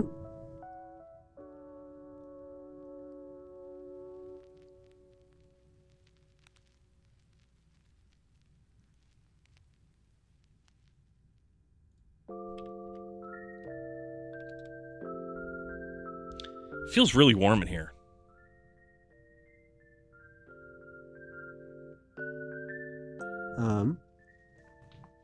I'll check.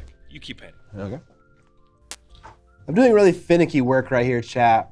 I'm just picking out individual strands of hair.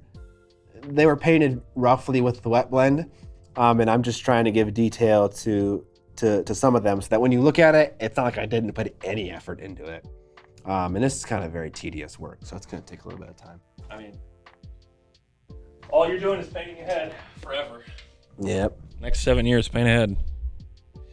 They're hard. They're hard to paint.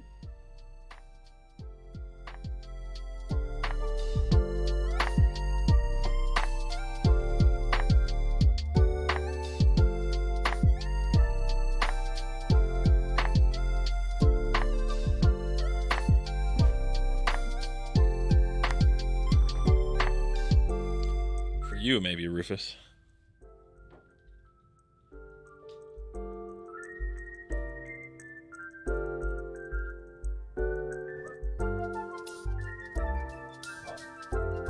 What?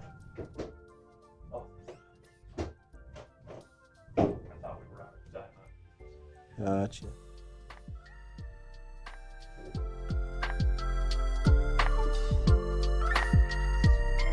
What? Ripped off the top.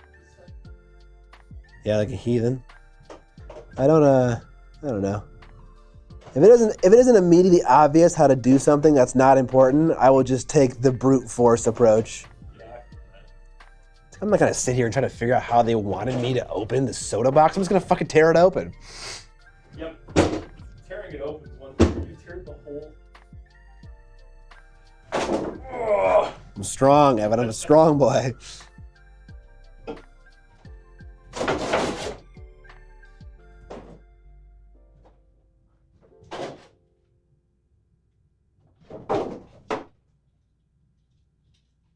It's nice to have the head off as well and paint the whole head, because I won't be touching it and messing with it while painting the rest of the figure.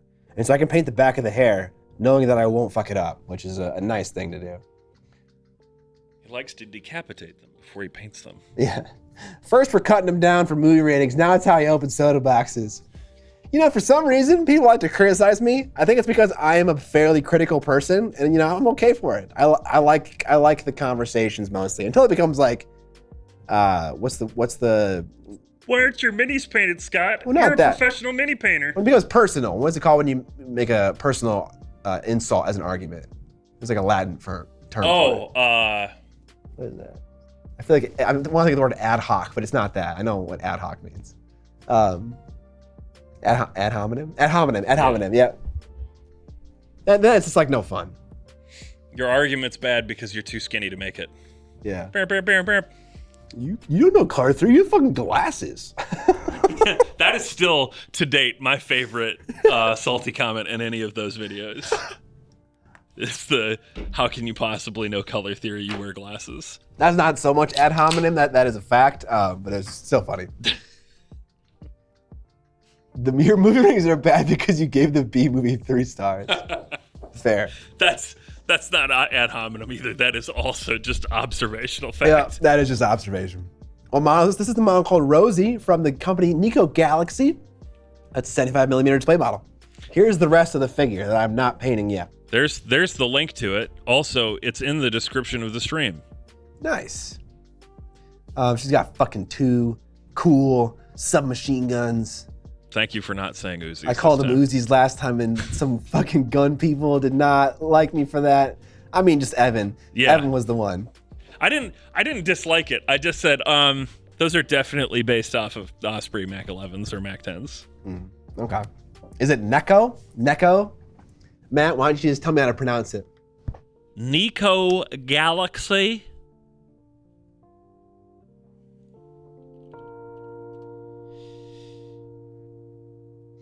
Nico.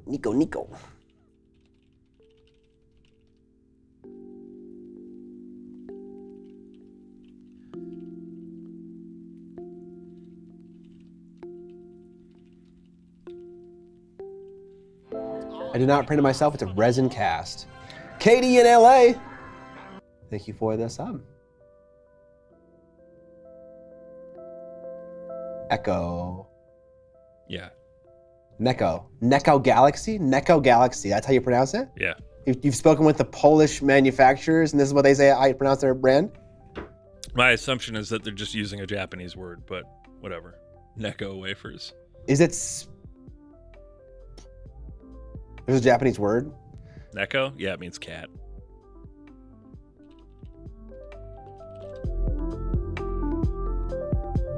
I don't know if that's actually... I'm going to look it up. I know it's not a Polish word. I know that for a fact, but I just imagine that they'd have a different idea about how to pronounce their brand. It's definitely the Japanese word because their symbol is... A cat. A cat. Yeah. Neko is cat in Japanese. Fair. I was probably wrong. Neko Galaxy. I'll say that from now on. Yeah. Neko Galaxy. An old bucket of minis from Neko Galaxy. What is it? Am I saying it wrong still? No, you've got it. It's just people are now memeing on how to type it so that it's legible to Americanese. Oh, so you just had the word neck and then O? Oh, Galaxy, yeah. Yeah. The other brand is Inu Kingdoms, which is dog in Japanese. Oh, you're totally right. Yes. Yeah, you're totally right. Did I say that one right? Inu? Oh, probably. Inu Kingdom? I only dated a Japanese woman for 5 years. So what you're saying is you know everything about Japan? No. No. Plus no cancel. I went to Japanese language camp twice, too. Just for fun or because of that relationship? Just for fun. That's cool. I mean, it wasn't fun, but the theory was that it would be. I mean, if you have fun learning languages, then it's fun. Well, I didn't. And also, I almost died both times. Yeah, that seems pretty unfun. The first time, chat, tell me if you can hear this. I know Scott can hear that. I can hear it, yeah. That's my wrist. That is permanent damage that I suffered the first time I was at Japanese camp. Every time I close my right hand into a fist, my wrist settles and pops. That's bad. And then the second time I went, I was one of 360-ish people in the state to get whooping cough that year. Oh no. Because someone else in my cabin brought us all whooping cough. Thank you. It may be the reason that I'm fat today. Because I couldn't exercise for an entire year, and it completely changed how I lived my life. And okay. I never recovered any of my running around athletic habits after that. Jeff the Jeffy asks, how can I subscribe with Prime? Hey. We know how to tell you how to do that. This one time at Japanese camp. Legitimately, I have several of those kinds of stories. Katie in LA asks, what were you doing with that hand that caused that kind of damage to your wrists? ... question mark. I don't know. Well, I'm left-handed and that's my right hand. But I was dunking on a basketball hoop, and then the basketball hoop rim broke and I fell onto concrete and I landed on my wrist. That's fucking epic though. Yeah. If you gotta go in a way, if you gotta die, that'd be an epic way to die. Just fucking I died dunking on some fucking bitch, dude. That's definitely going out. No, tattoo tabletop. I was tall and I played basketball. I could dunk. I mean, he still is tall. I am still tall. I don't think I can dunk anymore at The injury was so severe, they had to cut off his legs to his knees, man. Fuck. Back when I had legs. Yeah. Anyway, we skipped by it, but you can link your Amazon Prime account to your Twitch account. It's somewhere in the settings. I don't know, but I did just post a little thing that tells you what to do. Got so quiet for 10 seconds. Yeah, someone else's air turned off and then turned it back on. We've got the channel through into another space. It's not us. But yeah, you link your Amazon Prime account and your Twitch account, and then you can subscribe with Prime once a month for free. You just have to manually do it. We're pretty close to that giveaway too. We've only got to get 14 more subs, and then we're giving away a dungeon in a box. Scott was showing it off earlier, but I'll just describe it right now because he's painting. It has 2 small adventure booklets in it, a couple of minis, a bunch of pop-up minion display stands, and maps for both the adventures. I think is what those 2 little maps are. It's a pretty sweet little, couple of sessions of D&D type thing. It's a pretty cool idea. And it's all figured out for you. Yep.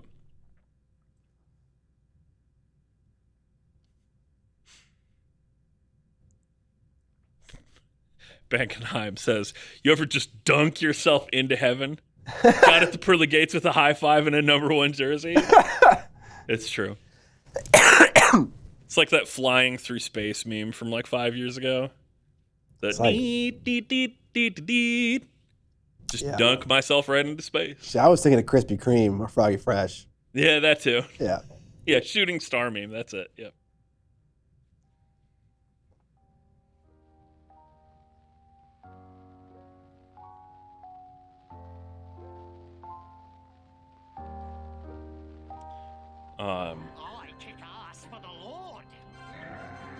I was a strange enough teenager that stories about me cross-contaminated between camp sessions.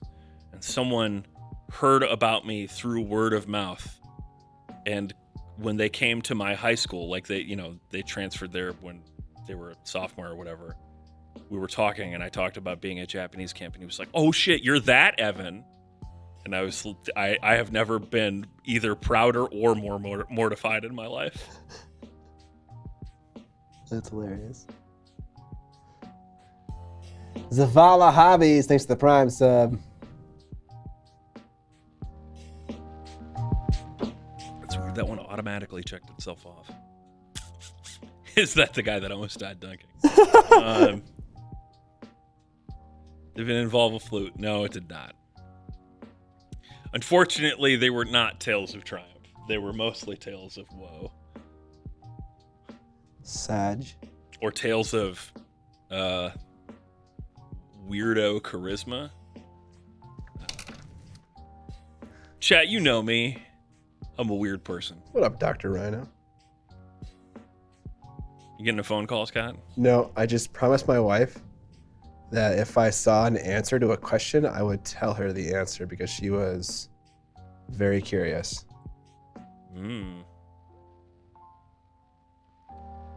It was about when I'm going to play my Escalation League for Age of Sigmar. She wants to know when I'm playing it. Oh! And I'm not playing it today. I'm playing it on Sunday. I was going to mention that right before I switched back to my Discord account, I saw a message from Alex come in, so I figured that's what that is. You know what? My wife's a freak, and she already checked my Discord. Fucking A. Wives, am I right? She's always watching. Yeah, dude, she is. She's goddamn big brother.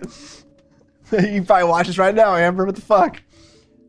How many points are we up to now? 1,500, baby! 1,500. I kind of wanted to play the game of Age of Sigmar before Warhammer Weekly, so I could have some fresh intel going into the game. But oh well. I got my army out in the car if you want to get one in. Yeah, yeah. Yeah, and we're gonna play it on Sunday and today. How about that? She needs to kill me. I mean, it's game stream time. Let's fuck it. We don't have to. We don't need to stream any more painting. Let's just switch. Let's just switch. We have the technology.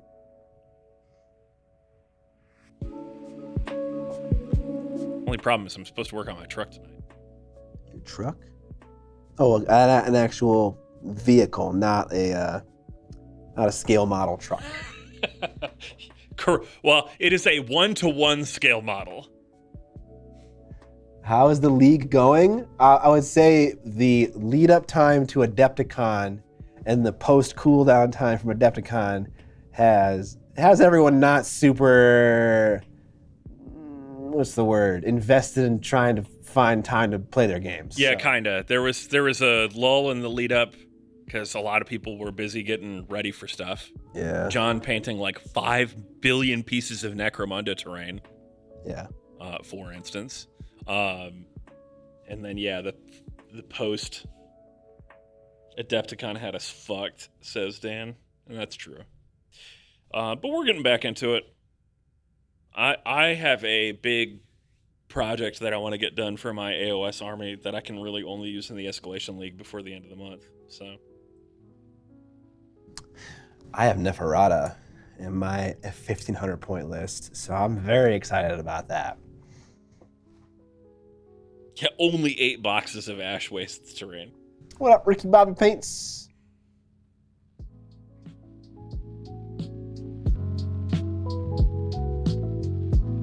Stop painting that cat girl and slam some AOS. Fun fact, Miniac's wife is so good at surveillance, she's part-time advisor to the CIA and NSA. Dude, my wife can do anything. She thinks she's like not a smart person, but like any job she has been in, she has excelled because it is more important to her than anything in the world to meet her employer's expectations. She is the best employee, unless that boss is me. Then fuck me. I was about to say, something is not fitting. Yeah. But no, she really is. She's very good about making sure all of the expectations that an employer has for her are met. Like it's disgusting. Chat, what it boils down to is Scott's not the employer here, she is. Yeah, that's pretty much what it is. Scott thinks he works for himself running his YouTube channel, but really he is the talent on Amber's YouTube channel. Yeah. That is. Sad but true. Never stop painting can curls. Of course, Matt. Of course, you'd say that. Kind of want to do a little bit of purple, a little bit of purple shading toward the bottom of the hair. But I'll do that at the very end of the hair process when I've kind of put all the highlights in and stuff like that. We'll just go bust out the airbrush and just kind of just do a little toward the bottom. Oh, Miniac, you already married her, so she does not have to please you anymore. Goal reached. Yeah, basically. Basically. I mean, do you want the sassy answer, Dan? Or do you want the... I want a sassy answer. Friendly answer. Because the sassy answer is, it doesn't matter what you play, you're definitely going to lose. And why is that, Evan? Dragon's OP. Yeah, okay. You know, Evan, you could just run a unit of dragons. I could. Just one. Yeah, but then I would just reinforce them. It's 4 dragons in 1 unit. Scott, here's the other problem with AOS. Okay. It's not pay to win, but it is definitely, I paid for this, so I'm going to run it. Okay. And those dragons cost a lot of money. Okay. But you already have them. They're not going anywhere. You have those magic cards. You don't have to play with them. I actually don't know what my what my 1500 list is. I don't know if it's it probably has less dragons than my 1250 list, actually. That makes sense. Rufus Kit says, "Oh yeah, they fixed it. Yeah, they fixed it. Because bringing back 1 dragon, you know, that's not that big of a deal, right? Yeah, rolling 2 6s. Holy fuck, that's going to end the game. I mean, it would. But man, getting back 1 whole dragon is still fucking insane. It's also worth noting that the way that they tweaked it, you can't bring back more than 10 wounds worth of models, but yes, you can roll for more than them. So if you have a double reinforced unit of dragons that's down to 1 guy, you get to roll 5 dice. Yeah. You can only bring back 1 per rally, but you get to roll for all the dead dragons. So you have a very good chance of bringing back that 1 dragon. Yeah. I mean, is that something people do? They run double reinforced units of dragons? I've seen 1 battle report where it was done. Okay. That doesn't seem super wise. It was kind of I have 1 super hammer list. Uh-oh. Hold on. We're fine. I think.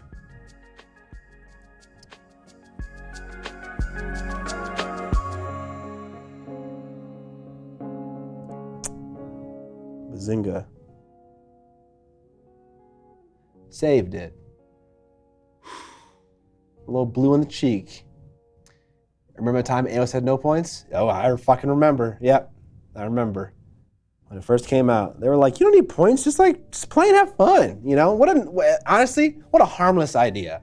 Just like figure out the balance between you and your friends and just play. And it's like, bro, no, that's never gonna happen. Immediately, the entire audience is trying to figure out ways to balance the game with like stats and shit like that.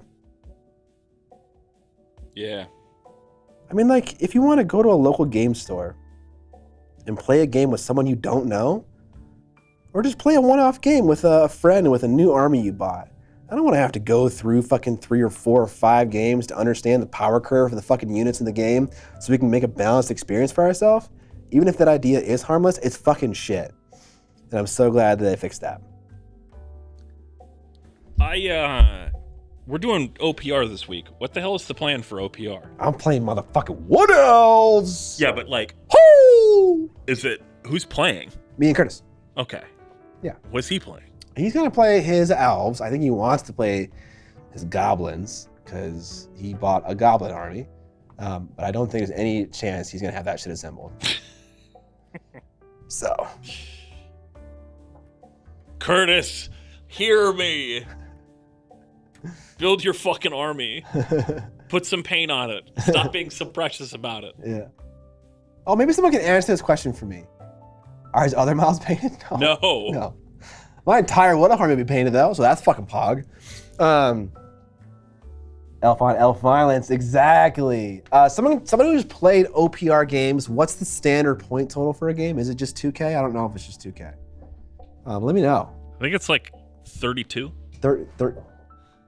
Oh wait, because like everything's like 1 point and stuff. It's 2K. Is it 2K? I think so. Yeah. Okay. Wampasaurus. I mean, yep, we lost spring, but we're here now. So let's be thankful for that. I was hoping to have spring so I'd have time to fix the air conditioning in my car. Nope. Windows down. All right. I don't really like the tiny brush that I have right now. It's not doing me a solid. 1 to 2K. We'll probably do a little bit smaller of a game just because 3K. First time, 3K. Just because we're not familiar with the rules and so probably do a little bit smaller than normal, but 2K looks to be the normal. All right, this is a nice brush. Looks like we have a little bit of a guide hair on it though. You see that? You see that little bristle, chat? Guide hair, you say? Yeah, I can see it on my camera. It's tiny hair that's sticking out from the rest. You can see it's longer than the rest. It might not come through after compression, and then if you're on a cell phone, you're not going to see it, but on the white of my nail, you can see it. We'll just roll with it and see what happens. I have a tiny content creator problem. I got 3 liters of free UV resin. I don't know what I should print with it. Any suggestions? Dwarves. I mean, it's hard to suggest anything because it's like, what do you want to paint? Dwarves. Dwarves. That's a rogue guide hair. What do you mean? It's a rogue guide hair. Tell me how that happens. Alchemy Billy. What do you mean by that? Big ass dragon. There you go. As a Tyranny player, anyone else agree the dumbest unit name in 40K now belongs to Von Ryan's Leaper? I have no idea what any of those words mean. Oh shit, you can 3D print your own hit point press stuff now? When did that start? Oh man, I'm not gonna use this fucking brush. That guide hair is insane. Insane for detail. No. Yeah, this is the one right here.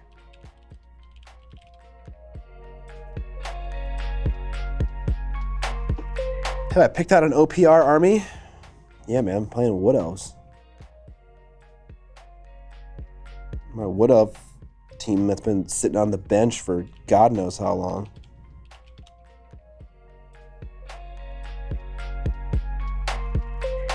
I remember back in, the reason why that army got painted was because I got involved in a Reddit challenge for Tale of the Warlords. And I think of, and it was like you're supposed to paint a number of points every month or something like that. And I would just do it on my 5 a.m. stream. That's what I was doing. I was just painting Wood Elves for the Tale of the Warlords challenge. And man, I fucking got it done, and it felt so good. I was like a ton of people enrolled, as is usual. But like, I don't know, maybe like 5 people finished. It's like maybe 4 to 7, somewhere in there finished. And I got it all done. It felt great. Brushes have a stiffer guide hair at their core. They help shape the bristles and they make it come to a point. If they get loose, the brush begins to lose its shape and the finer body hairs begin to curl. For sure, yeah. So what you're saying is that every brush has a guide hair and it's in the middle of the brush and it's not supposed to be sticking out from the rest of the bristles. Is that what you're saying? Because in my experience, I buy brushes and sometimes when they're fresh and new, the guide hair is already sticking out from the rest of the bristles. It's already there and it's annoying as fuck. So maybe what I'm now learning is that when I buy a brush with a guide hair sticking out from the rest of the bristles, it's defective from the get-go. You know, that's not how it's supposed to be. Today I learned. VT guy, hey, just got here, she's beautiful. I had finished my Pain Boy and I like her better. Oh, thank you, VT guy. I'm sure your Pain Boy's awesome too. Guide hairs are urban legend. Is there some kind of joke going on? No, that is actually like a legitimate argument on your server that like guide hair is not a term that was found on the internet until like 2013 or something, or 2014. Like it just was not a term. Is this true? I've had plenty of brushes that have bristles right in the middle of the brush that stick out from the rest. I'm with you on this. I don't know if it's real or not, but I saw a pretty convincing argument that it might not be. Cromulent point. Fuck. Hang on, let me just go on the Discord, which you can join if you're a subscriber. Yes. Or a Patreons. If it's not a thing, like for sure, I'm 100% down to have that conversation.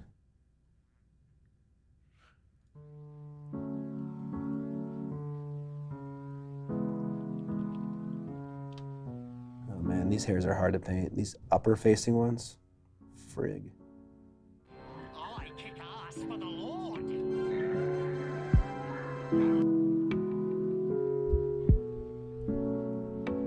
Electomo, thanks for the sub. We are 12 subs away from giving away one of these Dungeon in a Box boxes. If you guys want to do a giveaway for this right now on the stream, consider subscribing. Maybe using your Prime sub from Amazon. Free sub to give to one channel per month. Got to re-up it every single time. Tattooed Tabletop just gifted another 5. Hey! I mean, that was one way to get there. Thank you so much, Tattooed Tabletop. We really appreciate the support. But yeah, lots of cool stuff in this box for running a little campaign, all included. If you got a gift sub from Tattooed Tabletop in the chat, make sure to thank him. Free sub. Guide hairs most likely have a proper term that only insiders know about. Okay. Is it? Because this is the quote that I see. There's definitely a hair there, but the name guide hair and the supposed purpose of a guide hair was completely made up. The story I got firsthand was one prominent YouTube mini painter told it to another to fuck with them, but he didn't know it was a joke and started repeating it to an audience of hundreds of thousands of people. Am I that dumb YouTuber? It is unclear. Repeating a nonsense term 4 years later. I definitely didn't make that term up.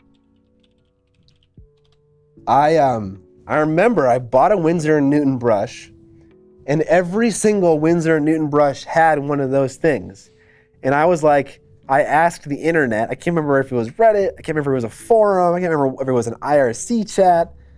I can't remember what it was. I asked the internet. I was like, what the fuck is this thing? I hate it. It's annoying. And then someone was like, guide hair. And then I was like, okay, that's what it is. I fucking hate it. And then I called it that.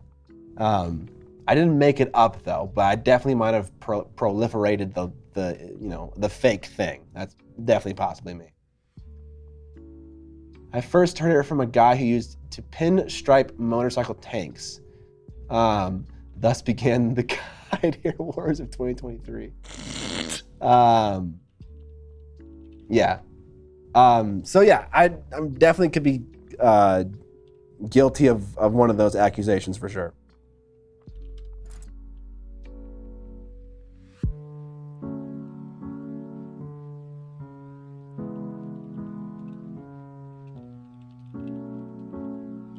But I want to hear more of the argument. That's just someone saying they heard a story and think it's true. There was something somewhere in here where they like linked to what's the search frequency on Google or whatever. Oh yeah. And like the search term didn't exist. Hang on. That's interesting. I mean, not proof that the word doesn't exist, but still an interesting point of data. R Ben SX, thank you for the prime sub. 5 more subs. We're doing a giveaway.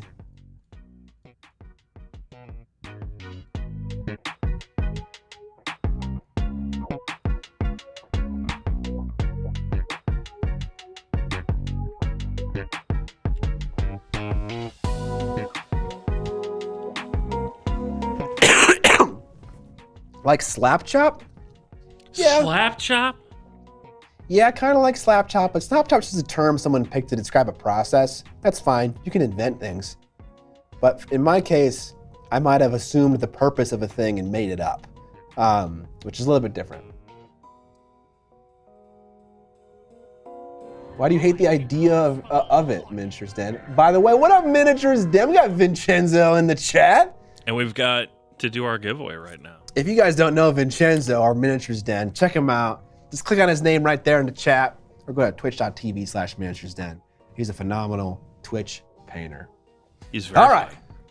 We're doing a giveaway now for this lovely dungeon box. At some point, Evan will tell you to begin typing in exclamation mark. Typing in exclamation mark moist. The raffle has started. Type exclamation mark moist in the chat to get entered in. You don't have to be a sub. You have to be a follower. And you have to live in a country that allows giveaways and doesn't consider them a form of gambling. Please, self-regulate, please. There it is. All right, now go on for how long, Evan? 20 minutes. 20 minutes.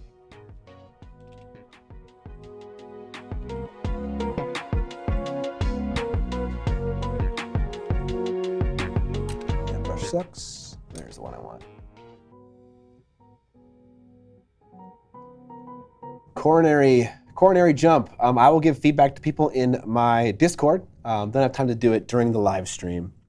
We do occasionally do a kind of hobby helpline live stream. Yes, we have done that once in the past.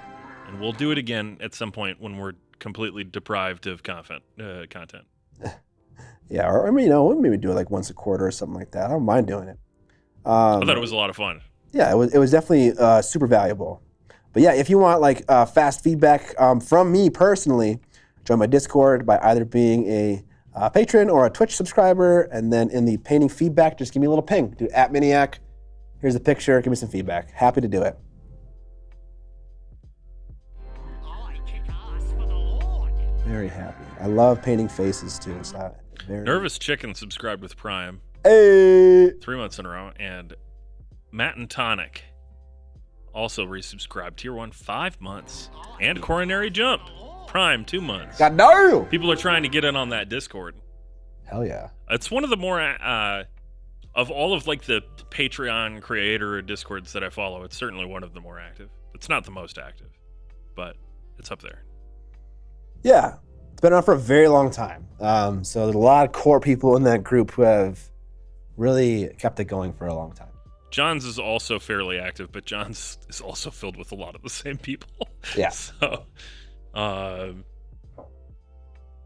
Vince's is a little slower, a little more low key. Low key.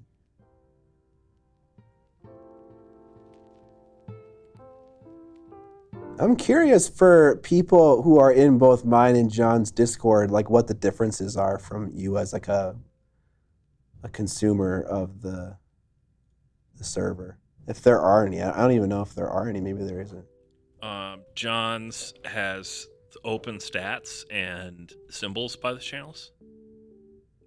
Open stats? His server stats, so you can see that there are 742 members on the server. Oh. Okay. I'm like, wait, what is this? How does this change the experience? And I'm just like, oh wait, no, he's just being literal. Yeah. Okay. I am being literal. His server has a lot less memes posted to the memes channel.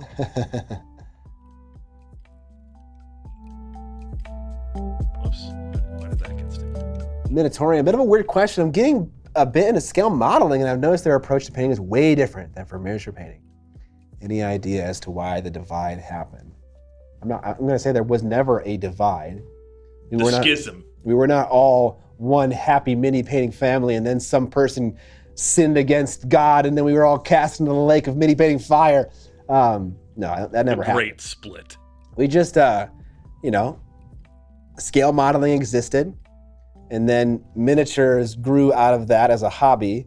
And then the people that chose to do miniatures as a hobby cared more about other things, and people that did scale modeling cared more about other things, and then their interests, they kind of deviated. There's Erik obviously Swinson just subscribed. Erik motherfucking Swinson. There is some intermingling going on between the two, but yeah, they have different things they care about, and so they focus on different painting techniques. Erik Swinson with the sub. What up, my dude? Needs that access to the Discord for feedback or something. Yeah, no shit. Yeah. You want some feedback in my Discord, Erik? Need help? Just ping Scott. Thank you for the sub, Erik. I appreciate it, man. It's also worth noting that when talking about like mid-size scale models, just like how in 75 mil figure painting, you're using some of the same techniques, but a lot of the things you're doing are actually kind of different than what you're doing on a 28mm miniature.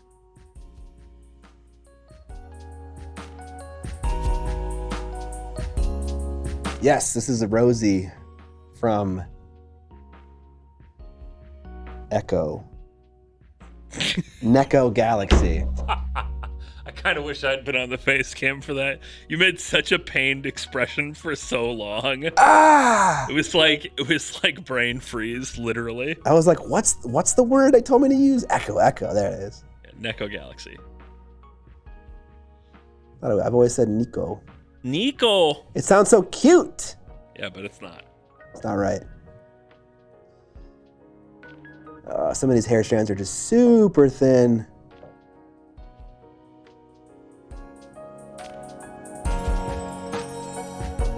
Yeah, I think you mean night shift, right? Night shift models? Yeah. Someone said night shave. Or night shade. Well, isn't that cute? But it's wrong! You don't say. I heard the guy who painted that box art is a jerk. Yeah, me too. Guys, I think Erik Swinson painted the box art for this model. Uh-oh. He's here to hate on you? Erik, give me your one line of feedback. What do you think so far in the face? One line of feedback is a clip to the Red Letter Media. Oh my God, what's wrong with her face?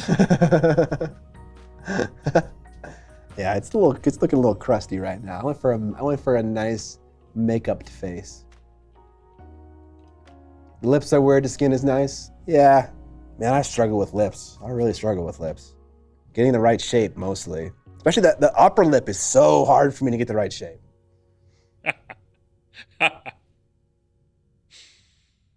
When the heck are we getting Dude, when the heck? What the fuck? Why do we not have sub badges? We're a legit Twitch channel now. Yeah. What the fuck? Why do we have dumbass stars? Because we could have made those ages ago. We just have to make them. Are they not already uploaded? I thought I already uploaded them. Okay, so here's the key. You have to tell me these things, and then I can help you make them happen. What do you mean? I mean, like, if you have sub badges made, I can implement them. No, I mean, I thought I already uploaded them to the fucking platform. Well, let me look. And they would I don't think you did. Okay. They would just have worked when I got switched over to a partner. By the way, I have a giveaway going right now for this lovely dungeon box. Type !moist in the chat to get entered in. You gotta be a viewer, not a sub. Follower. A follower. A follower. You gotta hit that heart button to get entered in. If you're not a follower, you won't get entered in.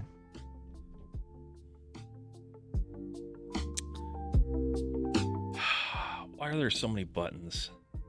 Scott makes me !moist. Nice. I'm not sure if that works for getting into the giveaway, but it's fucking funny. It doesn't. It has to just be its own thing, but it is good, and I enjoy it. Content? No, that's not where it is. Community? Damn, look at all these mods that I've never seen before. Yeah, might need to do some pruning. I don't think it really matters. It's just people who I think live on the Discord. Some of them are, definitely.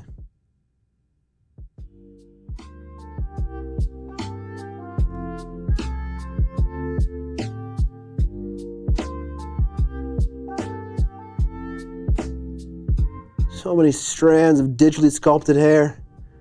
They're impossibly thin. Have mercy on me.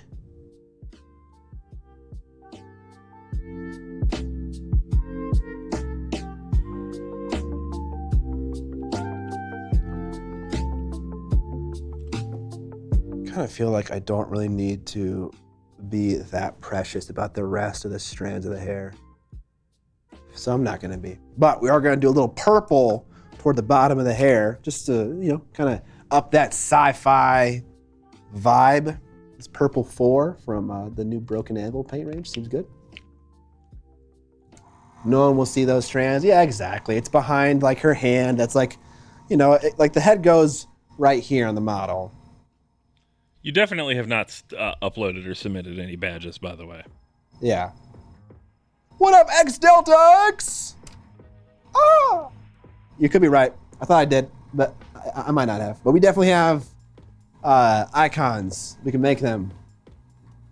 Here's a question for you guys. What kind of sub icon do you want?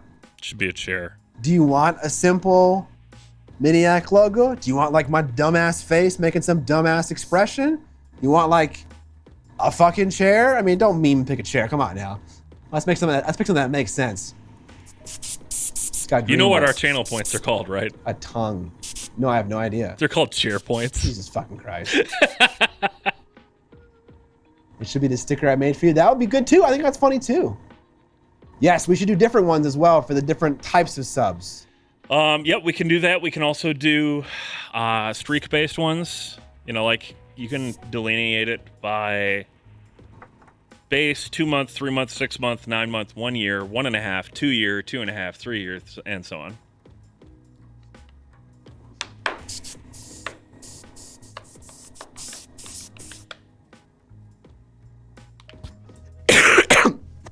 Hail, hydrate, moisten up. Okay, so a couple of different ones, obviously. Short shorts, that's a fucking idea. I think that's more of an emote, but sure. Just some exposed thighs.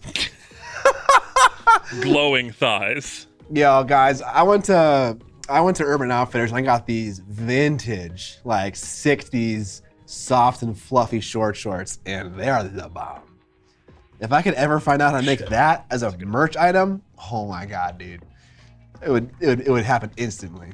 I think we do need to do an emote of me as Vince, as the Vince emote. Yeah, that'd be funny for sure.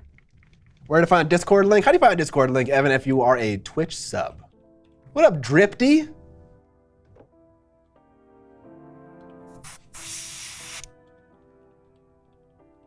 So if you have your Twitch account and your Discord account linked, or your Patreon account and your Discord account linked, if you either become a patron or subscribed, you will just automatically join the server. It just like happens.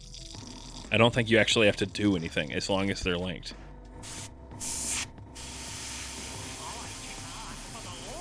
XL Delta X. Subscribe to Tier 1. Nice. Thank you. Rufus says that what I said is false, but I think it's true. What did you say? That it automatically happens. You have to go into the Discord settings and click something to join. I'm not sure if that's... I think that you can set up Discord to automatically do it. That's how I have mine set.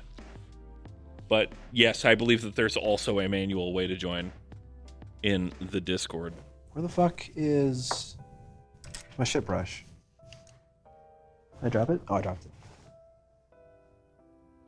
What is the giveaway requirements? You have to be a follower of the channel and live in a country that allows giveaways and doesn't consider them gambling.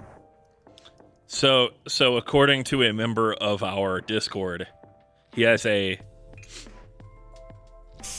blacked out the name of the person that he was talking to, who says, Miniac was streaming and complaining about one long hair in his brush being annoying, and I said, yeah, that's a guide hair like an iron sight, parentheses, total bullshit. And later he talked about guide hairs on brushes in one of his videos. If you Google guide hair, there is no mentions of it prior to Scott's video and 0 mentions of guide hair outside of mini painting. But there's mentions of it in other forms of art? No, there's not. Who's this person? Name is blacked out. Tell me the person's name. I mean, name is blacked out. Ask the person who it was. I don't think they're going to answer that. Why wouldn't they? Is this a condemning thing? I'm the one who fucked up. Fucking relax. Damn, look at all these people joining the Discord. I'm just trying to like figure out. Like I'm trying to remember this happening. I don't remember this happening. I mean, this would have been in before 2019 because that's when the message is from. I mean, I have an idea of who it is.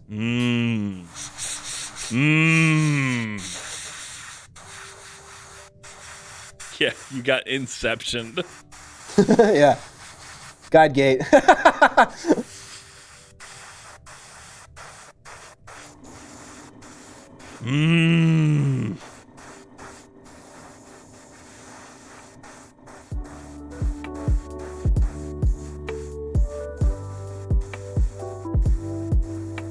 Can someone tell me if my fiery power sword is trash? I mean, someone can, but I'll tell you it's not, so it's fine. If you're on the Discord, though, hop into painting feedback. Oh, hey, I bet that's you, White One Delta. Let's take a look at this. I'm getting some build up here. Some build-up, huh? That's not working right. Perhaps if I...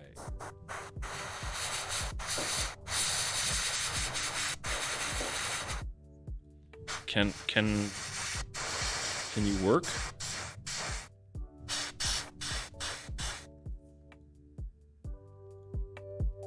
Sure. All right, chat. Let's all look at this power sword together and tell them if it's trash. What? Someone wanted feedback on their power sword who just joined the Discord. Oh, okay. Via our chat, via getting subscribed, and we're gonna do it live. What? Do it live. Okay, we're gonna do this one and no other one. Yeah. I don't want it to be a thing. I saw that they posted immediately, and I was like, sure. Why not? It's fine. I would have done this after the stream, like guaranteed, but we can do it right now. It's fine. He didn't ping you. He pinged me. No, you gotta ping me if you want feedback from me. I don't check that chat. So you gotta ping me whenever you want a reply, and you're welcome to do it whenever you want. Okay, sword. Nice little magma effect. Oh Jesus! Sorry. Jesus fucking Christ. Okay, it looks pretty fine. It looks like lava.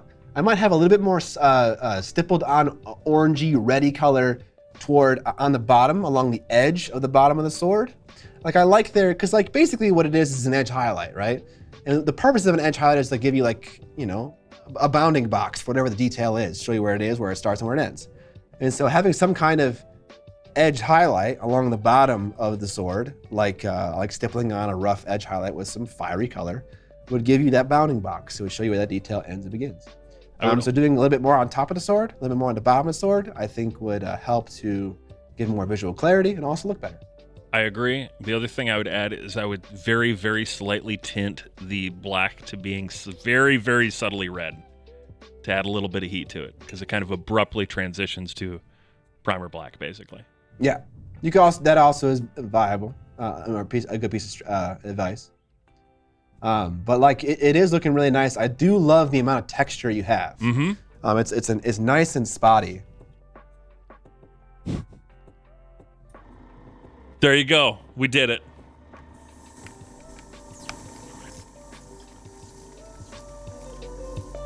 Riveting stuff.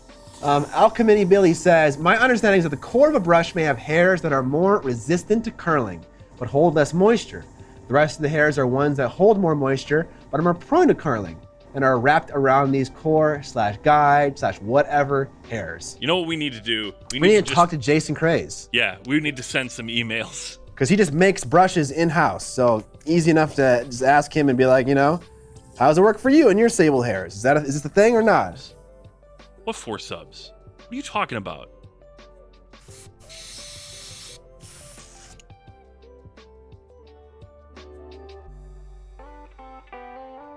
Here, I'll pull a fucking Tom, and if I'm wrong about guide hairs, I'll make a video called "I'm Wrong" or something like that, and just do it. Like I'm totally fine with that. Totally. Actually, that would be pretty fire. I bet the person who said they fucked with me and were right is an old moderator of mini painting named Red Piano. I bet that's who it was. I don't know if that's who told me. I don't remember who told me or how I came to the knowledge that a guide hair was a thing. I can't remember that. It was a while ago. But I bet if someone was telling him, it's probably him. That's exactly who I thought it was too. Is that implying that I'm wrong, Matt?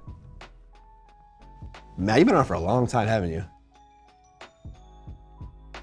If you're wrong, can we get Taya and Sawyer to interview? I don't think I get the reference, but the answer to the question is probably wrong. Scott Liver King edition. I'm wrong with black and white YouTube apology clickbait photo. Yeah. No, we had the same idea. Oh, okay, got you.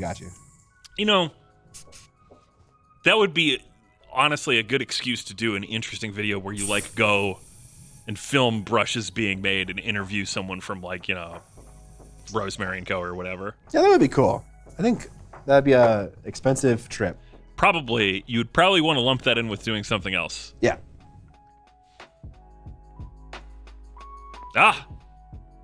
You can no longer enter the raffle. The raffle is over. And you know what that means? It's time to pick a winner. It means it's nut time. Grixner is your winner. Sound off in chat, Grixner. You got to be here to win.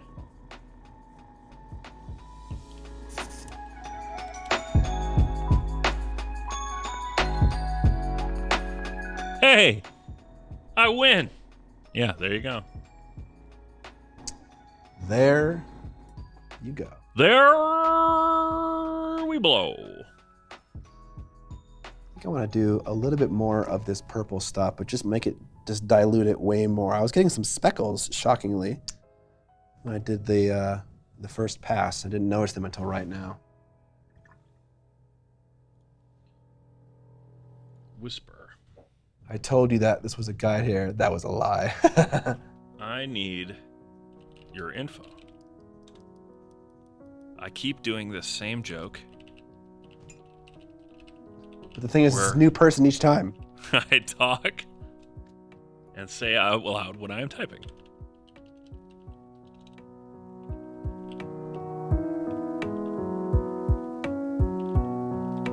I need your name,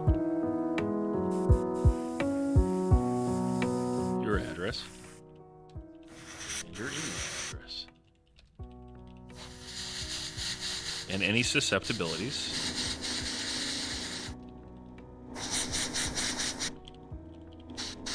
Disease. Thanks. And congratulations on winning. There we go. That softened it nicely. Okay, cool. Now we got that. Now we got a sick little, like, kind of cerulean blue to indigo fade toward the bottom of the hair. We lose a lot of detail toward the bottom of the hair, but again, it's gonna be behind an Uzi. You're not gonna be able to fucking see it, so who cares? Scott, I think our winner lives on the moon. Fuck. I think we're gonna have to re-rack a new winner. We ship anywhere on Earth, but we don't ship to no moon. Yeah, no, we're good. Okay. Just like that is a strange address.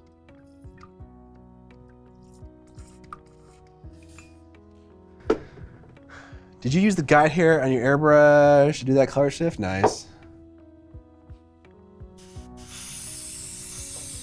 I was definitely more impressionable as a younger YouTuber. I was very hungry for reasoning for all the things in life.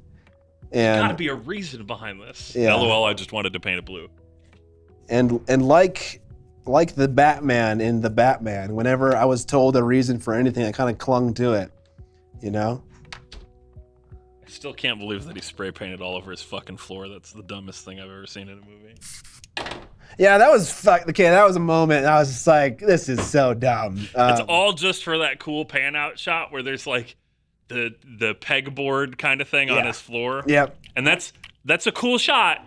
But why is he doing it with spray paint? That is like the opposite of how you would do one of those sorts of webs. You do it non-permanently to make new connections. That's the point. That's why it's yarn. I hate it so much. How dare you take someone at their word? I mean, as a YouTuber who has a lot of followers, I should test more things. But that was a very long time ago. Yeah, Scott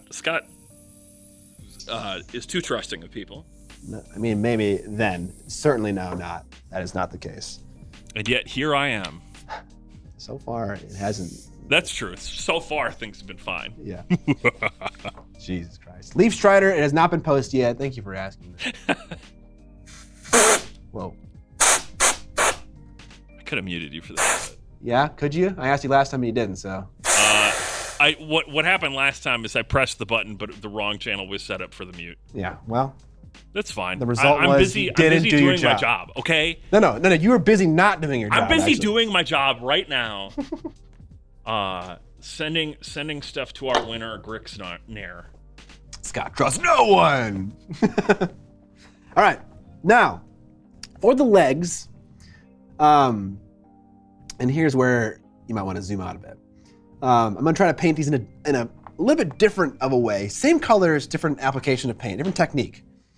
We all grow, and your error management is the reason you are so likable. I appreciate that. Thank you for letting me know.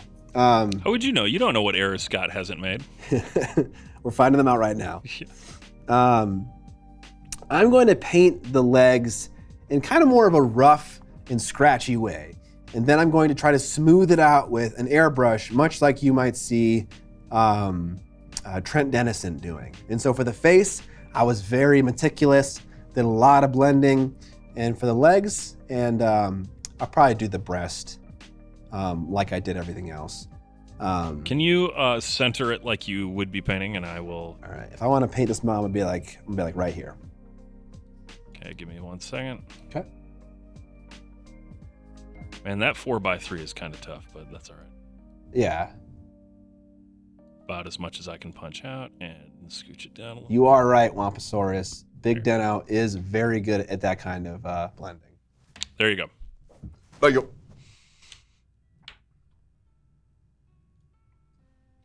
Dear God, the guide hair on that brush is very bad. This is gonna be a fucking meme now. Can you mute me? I'm gonna blow my nose. Well, yes, you are muted. He just took one of my tissues, chat. What the fuck? It's mine. It's my tissues. It's weird. Why did the bar regress? Yeah, something happened with the bar for the giveaway. I understand now. Yeah, it went past 50 to we're at 53, and then it went back. Anyway, I rated guy-haired meme 3 stars on Letterboxd.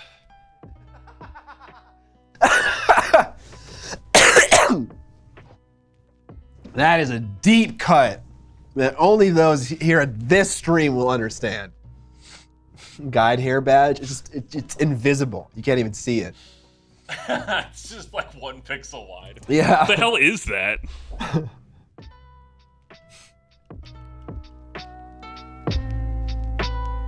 I know this is a weird thing, but my favorite thing to paint on this figure was the sneakers. Not something you would paint very often on miniatures. Honestly, I saw these shoes and they look like kind of like Balenciagas.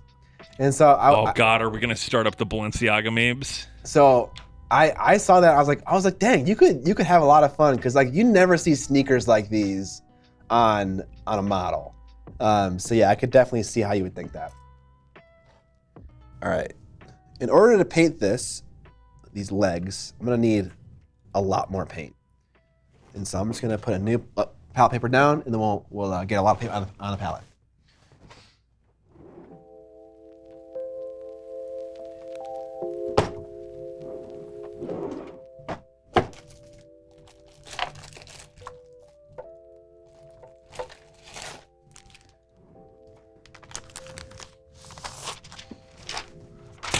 If you guys didn't know who Erik Swinson is, by the way, he is, you could say quantitatively, the best painter in America. You also can say that qualitatively, but he is certainly in that conversation for numero uno. Yeah, so he has a Twitch stream, like Erik_Swinson. He streams from there. If you want to see someone actually paint a model in the course of a stream or a large portion of it, check him out. Because seriously, he's an amazing painter. The kinds of things he does are incredible. Chat, what are you interested in for the next giveaway? I'm gonna set that up in a minute here. I'm gonna pull down the box and I'm gonna start looking through it. Let me know. Do you want minis? Do you want accessories? Do you want 1967 Mercury Cougar with no doors and no wheels and no engine?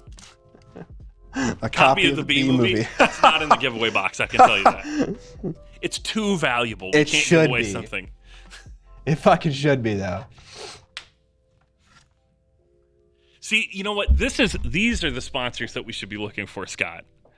Sponsors that like lean into the memes of the stream, where it's like we give away like an AMC gift card, date night for 2 thing. Go see the new Purge film.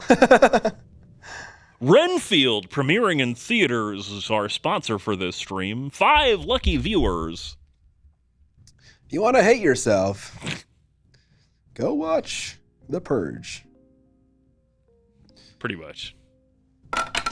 Shit franchise. Every Wednesday night. Okay. So you can watch this stream today, and then you can watch Swinson's streams tomorrow, and then you can come back on my stream and tell me how much of a better painter Swinson is. Here's the problem. You can't watch Eric's stream tomorrow because you need to watch Scott on Warhammer Weekly. Oh, you got to choose. Well, maybe there are different times. I don't think Eric streams at night. You could watch both at once. Oh, that'd be like next level. Yeah. Okay, Use so the audio from Warhammer Weekly, and there you go. to get my Japanese Eric. skin tone, this is what I do. I take this Caucasian skin, which is, it's honestly, there's not a lot of warmth in it. It's fairly tan. I take this. I mix in a tiny amount of a very vibrant yellow. Oh, it's almost nearing orange. Mix in a little bit of blue to kind of pull this away from red, the skin tone away from red. And then I desaturate it by mixing in both white, warm white, and warm black. So I'm mixing in gray, essentially, because I think it's still too colorful at that point. They have very fair skin. Very, it's almost near white. So that's how I'm gonna mix it. Fucking Kenny Boucher, dude. What? I'm magnetic. Yeah, not the thing on your shirt, just you. You're magnetic. My bowels are magnetic. Or you can watch the stream replay on YouTube. Okay, so Eric's got some VOD action going on. I mean, Warhammer Weekly is also available via VOD. What's this? That's a mystery hero for Frosthaven.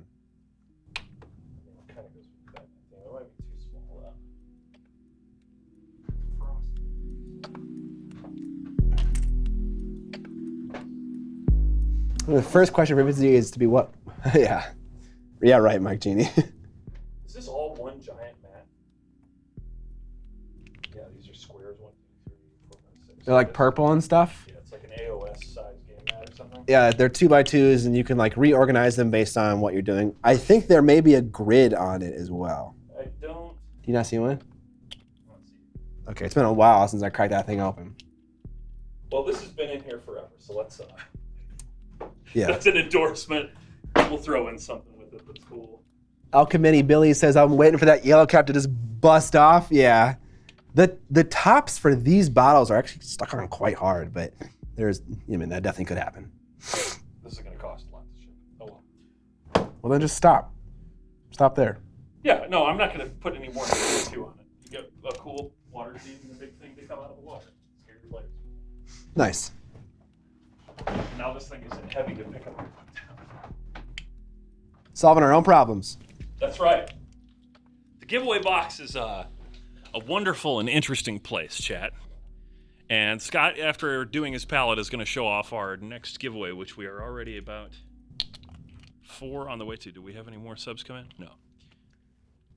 No. Someone is asking why painters are afraid of airbrushing. I mean, it's a whole own thing. Rufus, come on, bro. Oh, are we calling you out right now? Yeah, I mean, like, come on. It is definitely a lack of guide hairs. Why people are afraid. This stream is fire. I'm not gonna lie. This is one of the more fun chats we've had in a while. Lots of memeing going on. Yeah. Maybe it's that spring in the air. Seems fair. Citizen Kane is born. Get fucked, Rufus. It's all right. You know, you can be America's greatest mini painter and still not have great taste in movies. So the airbrush thing, why are people afraid of it? It costs a lot of money.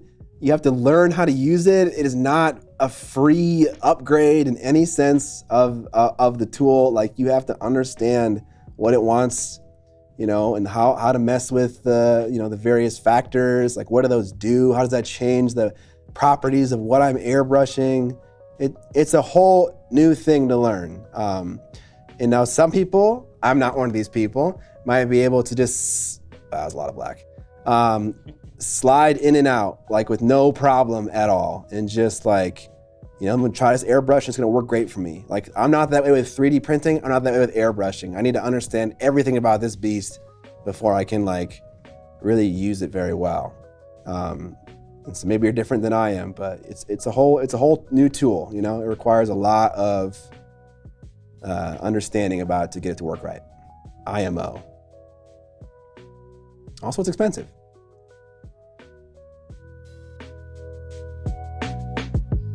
There we go. There's our foundation color. You can definitely slide it in and out. Oh, did I not take that? Oh, there is a take. 2001: A Space Odyssey. Pretty good movie. It's innovative for its cinematography, but dude, it's boring. No, it's not. I'm gonna disagree with you there, Eric. I think that 2001 was an incredible film, and it was a lot of fun. I was engaged the whole time. When I realized what was going on in the beginning of the movie, I was like, holy shit, we are now witnessing the first battle and the first murder to ever occur on Earth. It's like, holy shit. Like, I never thought about that, you know? So that kind of blew my mind.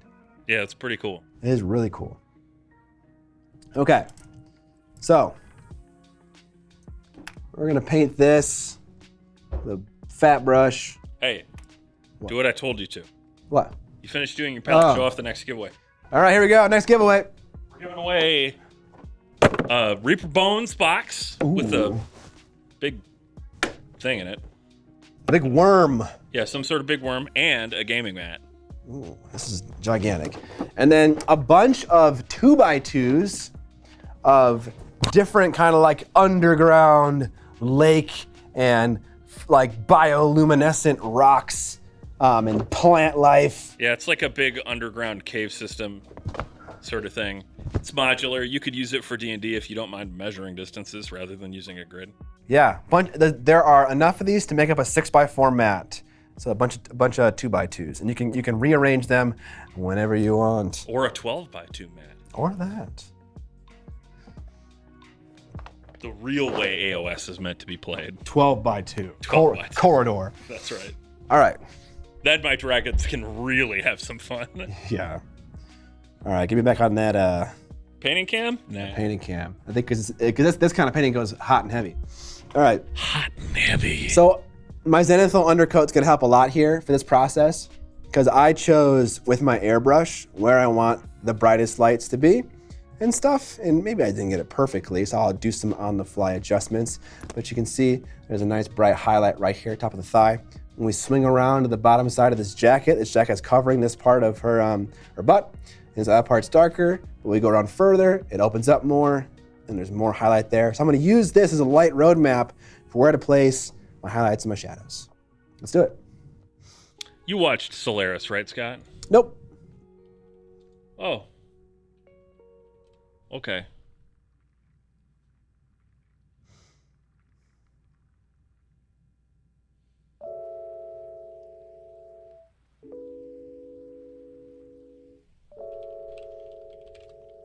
My water is just like 17 miles away from me. Come back. Come back to me. Okay. More paint. Chad is asking you to turn the mini around again. Like this? No, I think they're after something else. Oh, Degenerates. you fucking freaks.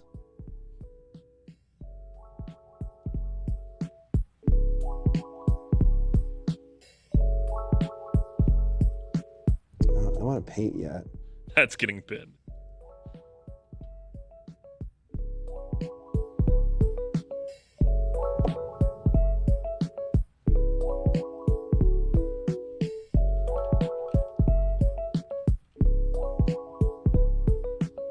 I'm gonna want to apply some highlights on top of this. Scott, do you know where you got those mats off the top of your head?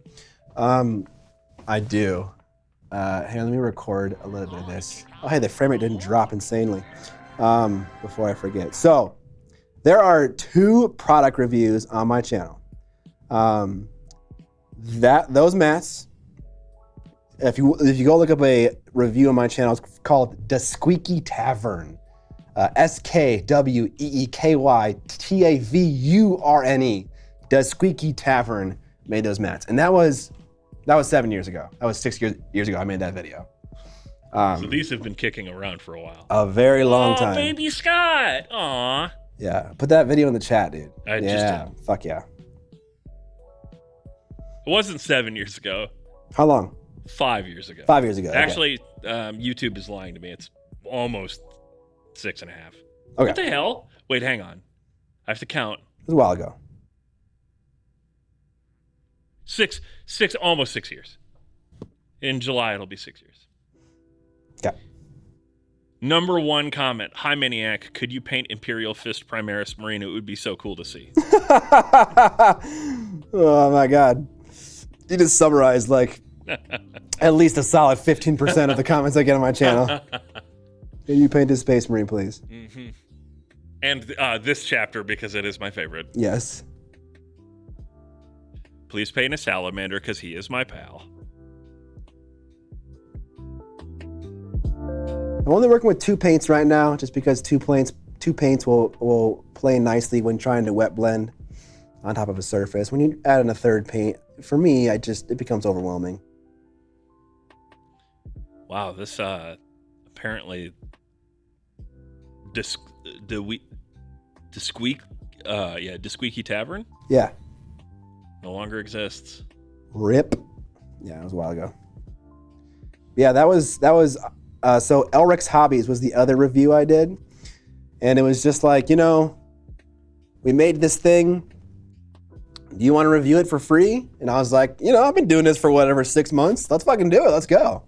And I did 2 of those, and I was like, fuck this shit. I'm never doing this again. Is there a Letterboxd equivalent where I can rate Space Marine chapters?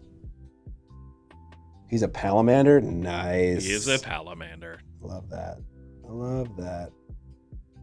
If anyone understands what I'm referencing by the way I'm saying he is my pal, I will give you a sub. I'll give you 3 months of subs.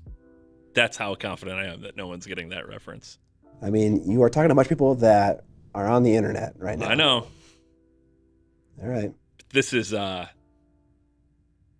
like triple deep cut because I'm also adapting it to the situation. This is like a joke that him and his friends made in high school. Almost. It is not a Warner cartoon. It is not Ed, Ed, and Eddie. It is not something from television or a film. It is from a specific internet video. The Other Gaming Dad, subscribed with Prime. Thank you, The Other Gaming Dad. That is the other one, the main one being Dadbot Nap God. Yes. It is not Laszlo. It's not Dennis the Menace. Dennis the Menace.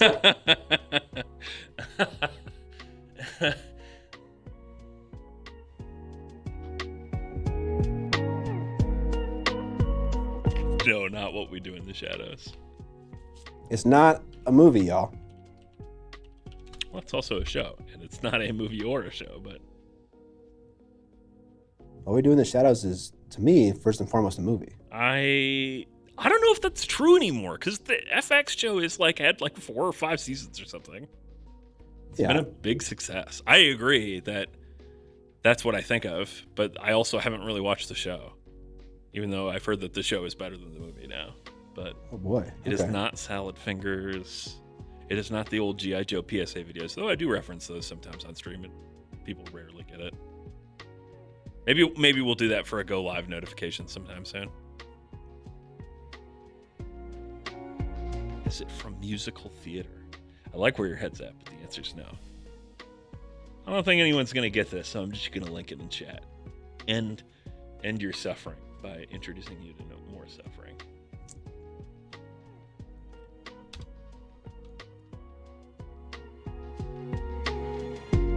Ooh, so much mini to paint. Man, I haven't been keeping track of links today. Now I need to go back and do that. So there's that one. I need the Baby Scott video. I need Night Shift Scale models. I need Baby Scott. What? Baby Scott. Baby Scott.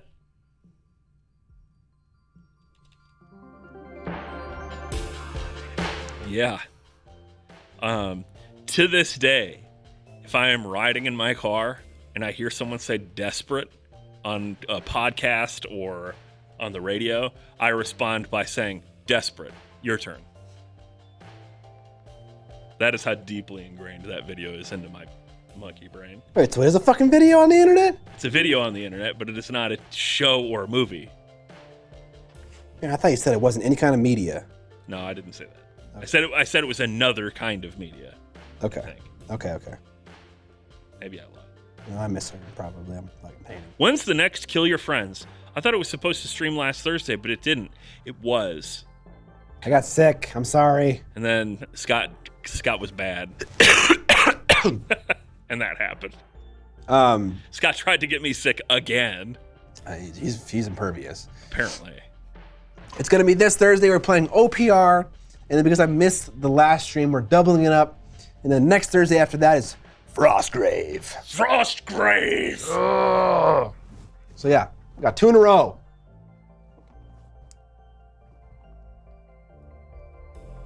Scott didn't get his guide hair booster and got sick. Everything's a guide hair now. Just the world's guide hairs. Shame on your shitty white blood cells. I know, right? Why can't I find the video? A video? Now, the deepest cut references, and I will share these with people on the Discord, but if you want to know the real me, the true me, start listening to Longmont Potion Castle.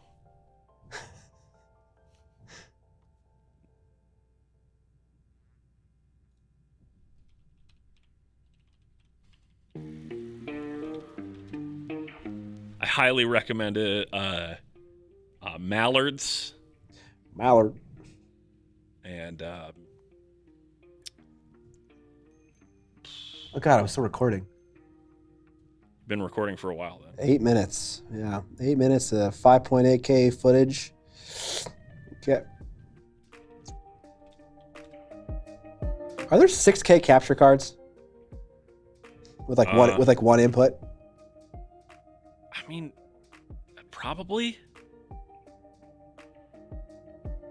We should get that. I mean, talk to your pals over at Blackmagic. They probably have a variety of weird ass stuff. We have to use the shit they gave us. Well, we are using some of the shit that they gave us. We need to use this other thing. Yes. Problem is it requires like work before the stream.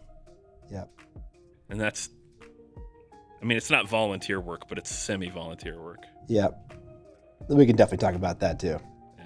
If you want some compensation for figuring it out. Well, we also have to talk about the video that I'm theoretically working on. Yeah. Let's do that. Let's talk about it right now, Lyle and Straight. Air our business.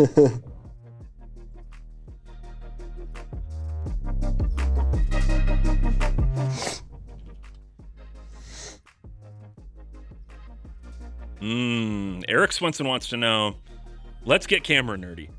Yeah. When is the first HDR painting video, and do you think it will look better? Ooh. That's a really deep question. I'm ready. I'm ready to do it. I got a couple cameras that do HDR, not the Blackmagic, but this one and the GH5. Both are HDR capable.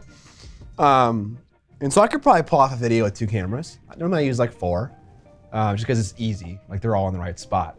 But You don't have to use an HDR camera for every shot in HDR content either. that's true. Although I will say when you put a SDR shot in an HDR timeline in Premiere Pro, it looks fucked. It looks very weird. So I don't know what that would end up looking like on YouTube, but I could do a test. That's the other thing too, is the question is also because of how YouTube handles HDR content. Notoriously not that well, though it has gotten a lot better. I would not expect Mr. Swinson here to be talking about HDR content.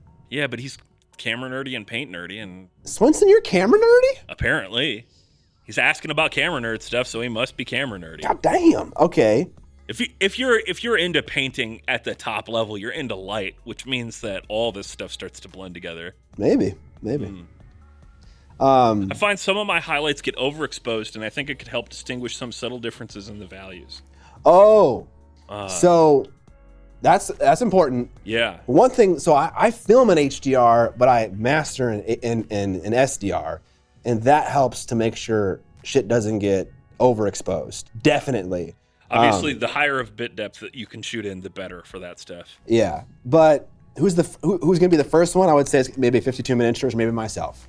Well, since you've got 52 miniatures coming here, maybe this is a collab project.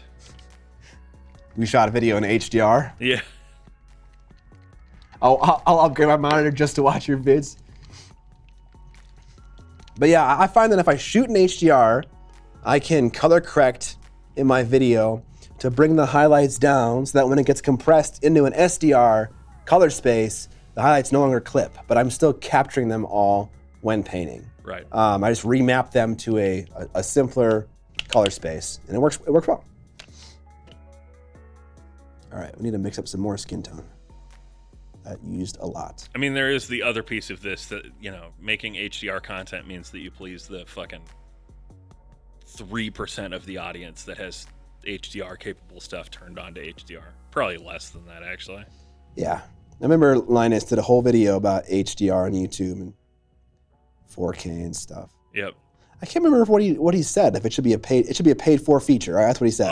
That was in the they were doing a beta test where they were talking about like potentially doing a paid 4K tier, and he was like, honestly, that's probably fine because nobody watches in 4K, and they have the data to prove it. And if you really want to watch stuff in high quality, you should just sub on Floatplane. Speaking of, chat, pressure Scott into getting on Floatplane. I don't think it's just like a thing I can choose to do. We're big enough. We definitely could do it. I mean, it sounds like I have nothing to lose. The only, as I see it, the only downside to Floatplane is the bifurcation as another, Patreon, Twitch subs, etc., etc. On the other hand, it gives superfans ways to spend more money. So, Mike Genie, where you at? Mike Genie, I need more of your money, bro. I'm just kidding. Erik Swinson says, doesn't every iPhone, iPad support HDR now? Kind of. A lot of them don't default to actually playing HDR content in HDR, I think, particularly on YouTube. But, I know my phone doesn't. I don't know the answer to that question very confidently, so I can't answer it. The bigger thing is the compression of these video services, particularly of YouTube. Even if you are using HDR or whatever, it's like going to 4K, it is not the resolution that's beneficial, it's the fact that they allocate more bit rate to that size of image. So there are channels that record and master everything in 1080p, and then they upscale it to 4K for upload to YouTube, just because they know that the highest tier of viewing option, 1440p and 4K, it will still look better, even though it's still just 1080 pixels, because there's more bits. Higher bit rate.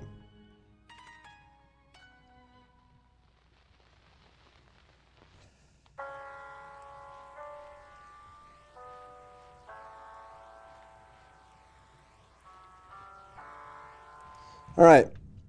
We got some scratchy, half wet blended base coats on these big old legs.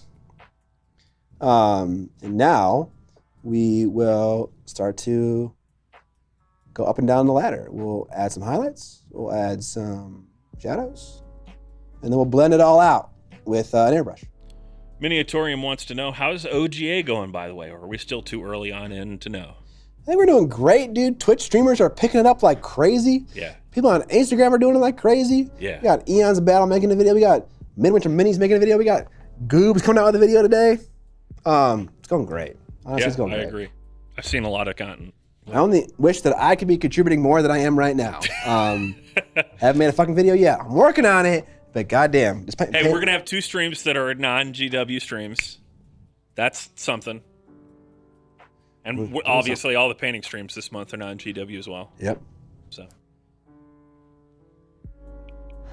Get better, Scott. Goddamn, you're right. You're right, Dan. Dan, it's hot in the studio. Bring me some iced tea. It's hot in here. All right.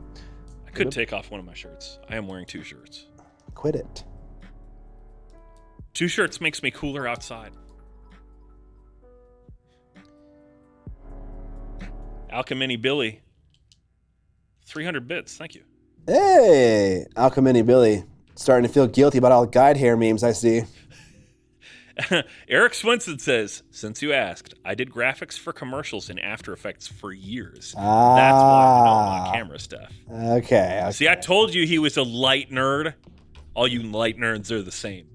Knowing about colors and shit. Colors and fucking shit, dude. A fucking graphic designer brother started painting minis 2 months ago, and he's doing real good. The main issue that he has is that he's too trepidatious with his paint. Like, he doesn't make big enough steps. And by that I mean his tendency is already towards making too good of blends. And I'm like, bro, you're doing the base on your D&D guy. Just dry brush the fucking rocks.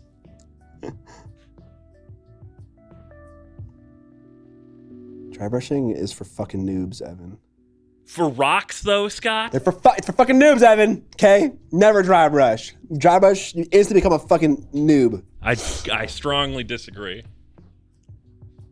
I'm just joking, bro. I strongly disagree. I will say one of the people that I missed getting a chance to talk to was Byron from Artis Opus, but he was busy doing his booth the whole time. It seemed like. Yeah. At Siege Studio. And I didn't get to talk to Marco. Big sad. Marco Frezzoni. Yeah, that was it's a missed opportunity, buddy. Well, it was, but also my understanding is that he was just like teaching classes like all the time. Yes. I saw him once and then never again. I saw him walking from classroom to classroom with his suitcase of stuff for classes many times. And like I would see him get stopped and he would be like, "Yes, it is me, Marco Frezzoni." And then he would say, "I have to go." And he'd run away. Just like that. Yes.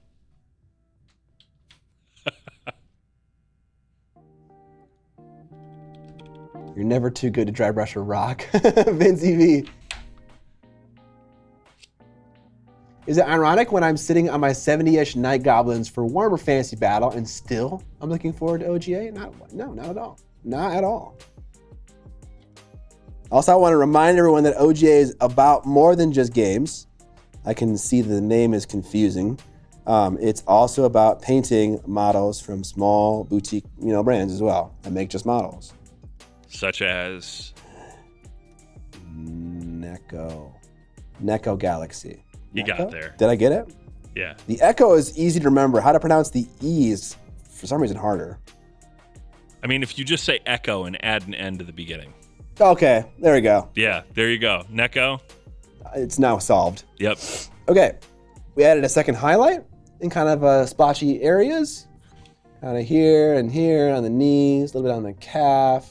She's got kind of a weird volume here on her rib cage because she's like twisting to the left. If you want something that's hard to pronounce, Scott, try and read that message that I'm about to highlight. Ancient Egypt? No. The problem is the chat window blocks a portion of the message. Your chat window? Yeah, sure. Yeah. When will the OGA playlist on YouTube get updated? Looking forward to a playlist of all non-GW content. But can you read that name, Scott? J. Lee Lucas. Oh, okay. I see that as Jaleel, but... Oh, okay. That's why their logo is a cat. Yes, I figured this out. Yeah, we covered it, Eric. We know. I didn't know. Actually, I learned that this stream. I taught that to him with the help of chat. It's mostly correct. That sort of O sound doesn't really happen much in Japanese, but it's better than calling it Nico. Yeah, it's close enough. Neko. How do you say it? Neko. You just say it fast? Nico Galaxy. Eric hit me with the actually. Goddamn it, Eric. Thought you were above that. Okay, there's actually a lovely brown-red color in this range that I think I'm gonna end up using very often for just mixing into a skin tone to get a shadow. It's this red 4. I always think that browns don't lean enough into the warmth for like the purposes of this, for skin. Red. So it's just too Standing by. neutral. But this is beautifully red.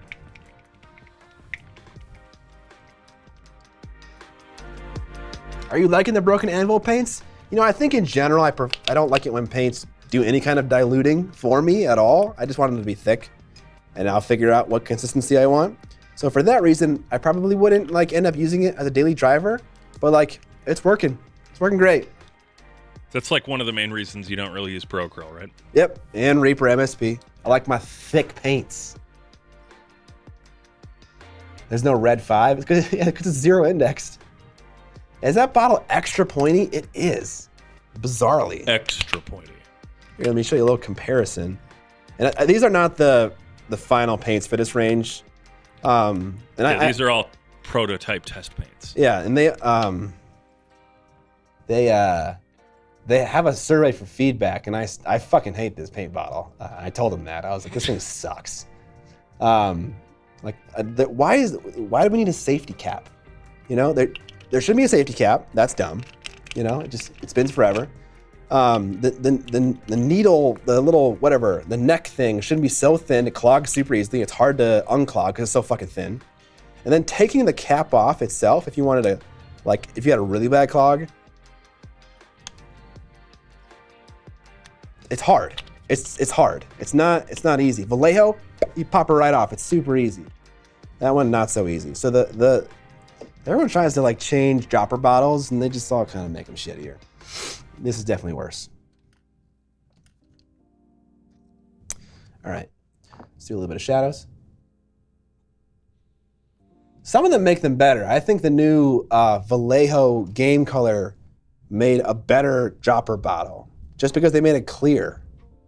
Oh yeah, the fact that it's like a glossy, no longer smoked plastic actually makes a huge difference for seeing the color. Yeah. I definitely agree with you that Vallejo makes some of the best droppers in the business. I don't know if they like make them themselves, but they have chosen well. You have chosen poorly. All right, now we're doing some deep shadows now. Added some more warmth. Adding some warmth to the underside of these thighs.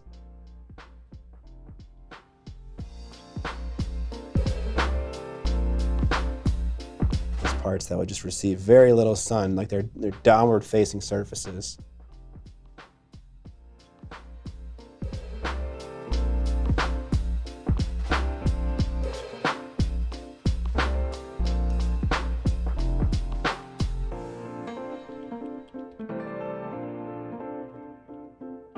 Maybe I'll try to sneak some more of this paint around the leg. I have to remember that I'm going to airbrush this, and in doing so, a lot of this paint is going to go away. So I need to maybe be a little bit more aggressive with certain colors so that they show up in the end. Because when you're painting in this way, you kind of got to think about, okay, I'm going to apply color A, B, and C. Well, what color am I going to airbrush with? Because that color is going to dominate a little bit more than the rest, because you know the airbrush paint is going to get all over the place. So it's kind of hard to remember that. Are you going to try to match the skin tone on the hands and boobs later? Absolutely, yeah. And I know the mix, so it shouldn't be too hard. It's the same with the face. The face is already finished. Use the same colors. I will say the last thing I did on the face to make it look a little bit more yellow, I took some of this yellow 0, sorry, and I glazed it into the highlights on the cheeks and on the forehead and on the nose, just to give it a little more yellow, just a tiny bit. And I could really sneak up on that. I didn't need to mix it into my main mid-tone and like possibly make the whole model too yellow. All right, Chad, I have a plea for help. I'm working on a project, and I'm looking for 3D STLs of iconography from Age of Sigmar. Like big coins or symbols Stuff like the twin-tailed comet, anvils, symbols of corn, that kind of stuff. If you got suggestions for that, you can post in the chat or hit me up on the Discord. I have something I'm working on. Is it a secret? It's not that secret, but it's secret enough. Can I not Will know get about it? seen on stream at some point. It is for my AOS army. If you thought the flaming dragon breath was cool, you're going to think that this is way, way cooler. If you thought that the flaming dragon breath was lame and lights shouldn't be on the tabletop, well, you're no fun, but you won't like this either. Okay. Keep your mysteries. Totally not cadmium. It isn't cadmium. None of these are cadmium. It's synthetic artist paints. They are, typical art pigments that you would find in a lot of art brands nowadays. Not cadmium. That was a clarification that I added to the stream. There's a disclaimer in the comment section about what is in these paints. And I believe that it's very similar to the same pigments that you'll find in Scale 75 or Chimera and stuff like that. So I can't prove that, but I just have a feeling.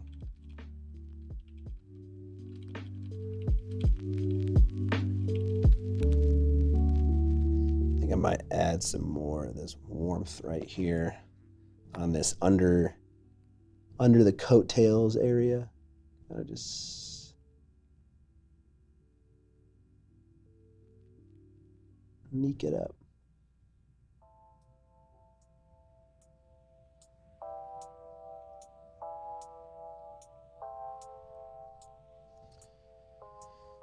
Me and Trent want to do an indie game jam stream where him and I try to make a game like on stream in 72 hours, kind of like a film festival thing, where you try to make a short film in a short amount of time. And we're trying to figure out if we wanted to make a video out of it or do it live, do it on a live stream. Would you guys be interested in watching a 72-hour indie game jam where like him and I are trying to figure out the rules for a game that we finish in that amount of time? Would that be a cool thing for you to do? I mean, I'm obviously going to vote. Yeah. I don't know if Trent wants to like canvas the audience for opinions. Like, I feel like it's very hard to not do that if you're doing it live. Like, it's just gonna happen naturally. All right, everyone is in. Fucking sick. Yes, the audience in the live stream chat wants you to live stream. I know, it's gaming stuff, so it's different. That's true, but I've said there is a bit of bias. That's true. Okay. Target rich. Oh god, I'm still recording. Fuck. Okay, I got some rudimentary highlights and shadows in here, and now I'm gonna try to soften them out with some airbrushing. I feel like they're maybe a little too rough. How late are we going today? Not super late. So maybe we'll just cut it right before there. So I'm gonna soften some of these. Like, I think this transition is gonna be hard to hide with an airbrush. At least minimal airbrush. Maybe I'll try to soften them a little bit.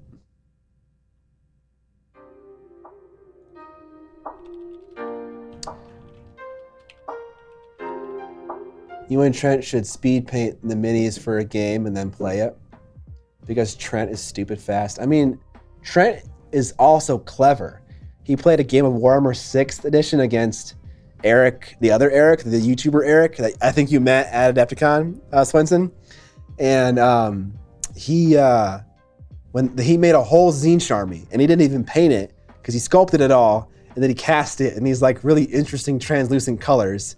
And so they ended up coming out looking like, I don't know, like Freezy Pops or something like that. They're like, he put like a little bit of translucent blue in, a little bit of translucent like pink into the mold, and they came out looking like finished products. You didn't even need to paint them. So he's also clever too. What up, Gimmers? We don't play Warcry necessarily, but like Evan said, we played it on stream a month ago, and there is a VOD available of that gameplay. We might play it more though.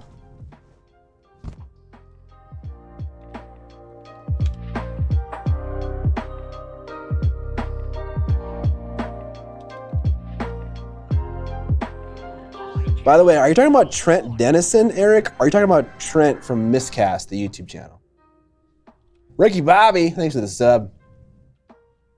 Chair's on fire today. All the links. I mean, I really am on fire. It's fucking hot in here, man. We can turn the AC on, dude. I mean, we're about to end. Nah, that costs money. Might not. Doesn't cost me money. Oh shit, you get free AC? I get free electrical. 60 degrees, let's go. Maybe not that, but... Yeah, Scott, if I could live in a walk-in refrigerator, I probably would. Yeah, we can turn it on. We'll be here for a couple more minutes. I need you to beat up my lizards. I'll try. I need to beat you up with my lizards. You got lizards too? The Discord, Coronary Chump, my name in there is Evan/chairman of the board.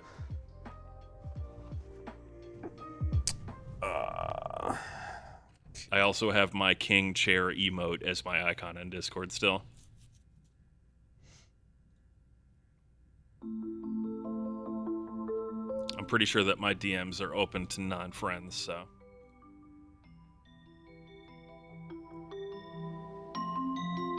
I can tell because I still get a bunch of spam. We are pleased to announce that we are starting the Moderator and Hype Squad events program again. Please give us your credit card information. Thank you.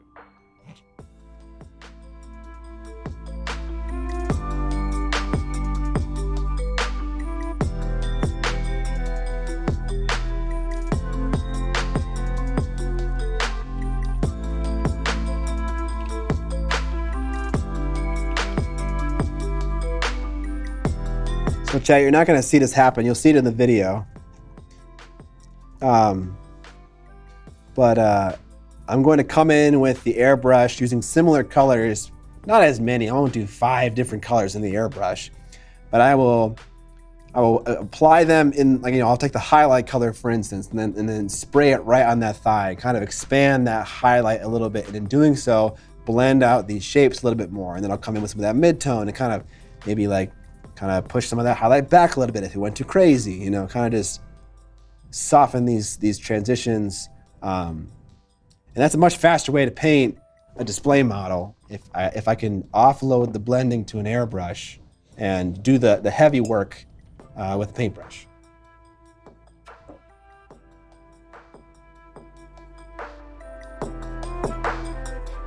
Sometimes I forget that this isn't my computer. Yeah? And so I'll go to a website and I'm logged in as you. And I go, why is my stuff all messed up? Like, I went to my Manufacturer and I'm like, what is this doing in my library? And are you starting arguments for me on Facebook, maybe? Yeah, let me go on Facebook real quick and start trolling people. I don't even know if you're logged in on Facebook. Okay, we'll stop there with the legs. And I'll end on a funny story. It's on Facebook, and I saw an ad from Modifius for 5 parsecs from, what is it called? A solo play game. And the ad on Facebook didn't have the name of the game. It's 5 parsecs from home. From home. It didn't have the name of the game anywhere on the ad. Not in the imagery, not in the link, not in the button at the bottom, not in the written description of the ad. It did not have the fucking name for the game. And so someone commented and they were like, does this game have a name, Modifius? And one of the people replied with the name. And I said, imagine not having the name of the game in a Facebook ad for it. And then someone replied to me and they were like, they said something like, it must be so blissful living in a world not knowing what clickbait is. And I just laughed. I laughed so hard at that because I was like, brother, like, you don't even fucking know the half of it. I really wanted to just go hard. And I went a little hard. I did reply to that, but it's no point explaining all of it. I was just kind of like, what the fuck, guy? You don't even know. So that's... I don't know. I've been kind of trying to take it easy on the arguing. I've had enough of it for a while. I did that a lot when I was in college and in high school. I made a lot of people very angry. And now it's just not worth it. I think what it is particularly towards the winter season, I get a lot more spicy because I'm cooped up in my house and I'm... Maybe that's it, yeah. You know. Scott's I'm craving human connection, and the best way to find it is to just be mean to people. You just argue with people. Tell them that they're wrong. I did learn something, Scott. You're gonna like this. Okay. The Scorpion, the bolt thrower for Night's Watch. It says on the card that it has unlimited range, as in is subject to no limits. So theoretically, you could shoot people at other tables, or you could shoot games forward and backward in time because space and time are the same thing. Yes. So next time we play, I'll just let you know that in the future, I'm going to Bill and Ted it, and in the future, I'm going to roll a bunch of attacks against your units. Okay. And shoot back in time at you. This checks out. Yeah. Scott, so bitter and jaded? Absolutely. No one could have an opinion that was different than me. Okay. They would die for it. All right, we're gonna end the stream, y'all. Who should we raid? Who should we host? I was looking at that and then I stopped. Hang on 1 second. Let's find someone doing a non-GW thing. That's the key, non-GW. So let's look in the Warhammer category. And if no one's doing GW things, then no one gets the raid, okay? Is that how it works? Thanks for the stream. You're very welcome, Crunchstall. Yes, that's how it works. Shout out to the source for having a reanimator pin. Look at this fucking thing. Give me on that painting cam. Oh, sure. Hang on. Look at this. Monument has a BattleTech mini, and I can't remember the name of the mini, but it's the Raven Queen or whatever. Oh, the Journeyman Miniatures model? Yeah, something like that. Oh, but he just pulled out the big Space Marine guy. Oh, they're doing is it both of them right now? Yeah, it's both of them. Oh, yeah, they're doing their little competition thing. Competizione. Malev is live. What's Malev painting? Oh, that looks like GW to me. Maybe it's not. I'm going to ask him. Malev, is this GW? Someone said Malev is doing Relic Blade and Demon Ship. Great stream. Made the rest of my ship go by so fast. Glad to hear it, Leaf Strider. Looking forward to seeing you in our next Sepulchral Guard meeting. Jason went back to the Battletech figure. Malev literally has OGA in his description. I mean, yeah, that's all fine and good, but if he's not actually painting... I don't know what this figure that he's painting is, and it's really small. Oh, no, it's definitely not GW. It's just a different Space Army guy. All right, cool. Let's rate Malev. Let's do Malev, because he can tell you all about rocks. Ghost Boat, which is pretty sick. 3 guide hairs out of 5 for this stream. I'll take it. This has been a meme-filled stream. Yeah, that's a good stream. All right, guys. We got that raid lined up, Evan? Almost. Typing stuff is hard, okay? Okay, hold on, one more story. This shirt I bought from the person who did this illustration, Sawblade 666 on the internet. Sawblade. I was at the mall recently for my wife's birthday. I went into Spencer's. They had this shirt. I was like, oh, fuck, look at that. Good on that person. They got their shirt in fucking Spencer's. That's fucking awesome. Once upon a time, that would mean that you made it, but I'm not sure it does anymore. Sad. Yeah. Huh, all right. The future is a dead mall. May the guide hair be with you. Thank you. I am ready to rock. All right, y'all. Thank you so much for the support this stream. Getting over 50 subscribers. What do we end up with? Like maybe 60, a little bit over 60? I think 55, but 55. We'll check the tapes. 55. We got $3 in bits too. That pumps us up a little bit. Thank you so much. Thank you for chat ripping apart my Letterboxd. I'll always take it. Thank you so much, guys. Thanks for hanging out and chatting, having a fun time, donating your bits, donating some dollars, doing subs, all that stuff, guys. We appreciate it a ton. Thanks for all the chats, too. Had a lot of fun conversation today about TCGs, about movies, about everything, about guide hairs, you name it. It was awesome. And now we're going to send you off to Malev, who's a wonderful content creator. At the moment, he's making a game called Demon Ship that's wonderful, that we're looking forward to playing on the stream. Uh-oh, it's ending. What's ending? The stream. His stream is ending? No, your stream. Oh, yes. Our stream is ending. Come back this Thursday to watch us play One Page Rules with my Wood Elves against Curtis is Something. Find out that on the day of the stream. But yeah, guys, until next time, enjoy Malev. See ya!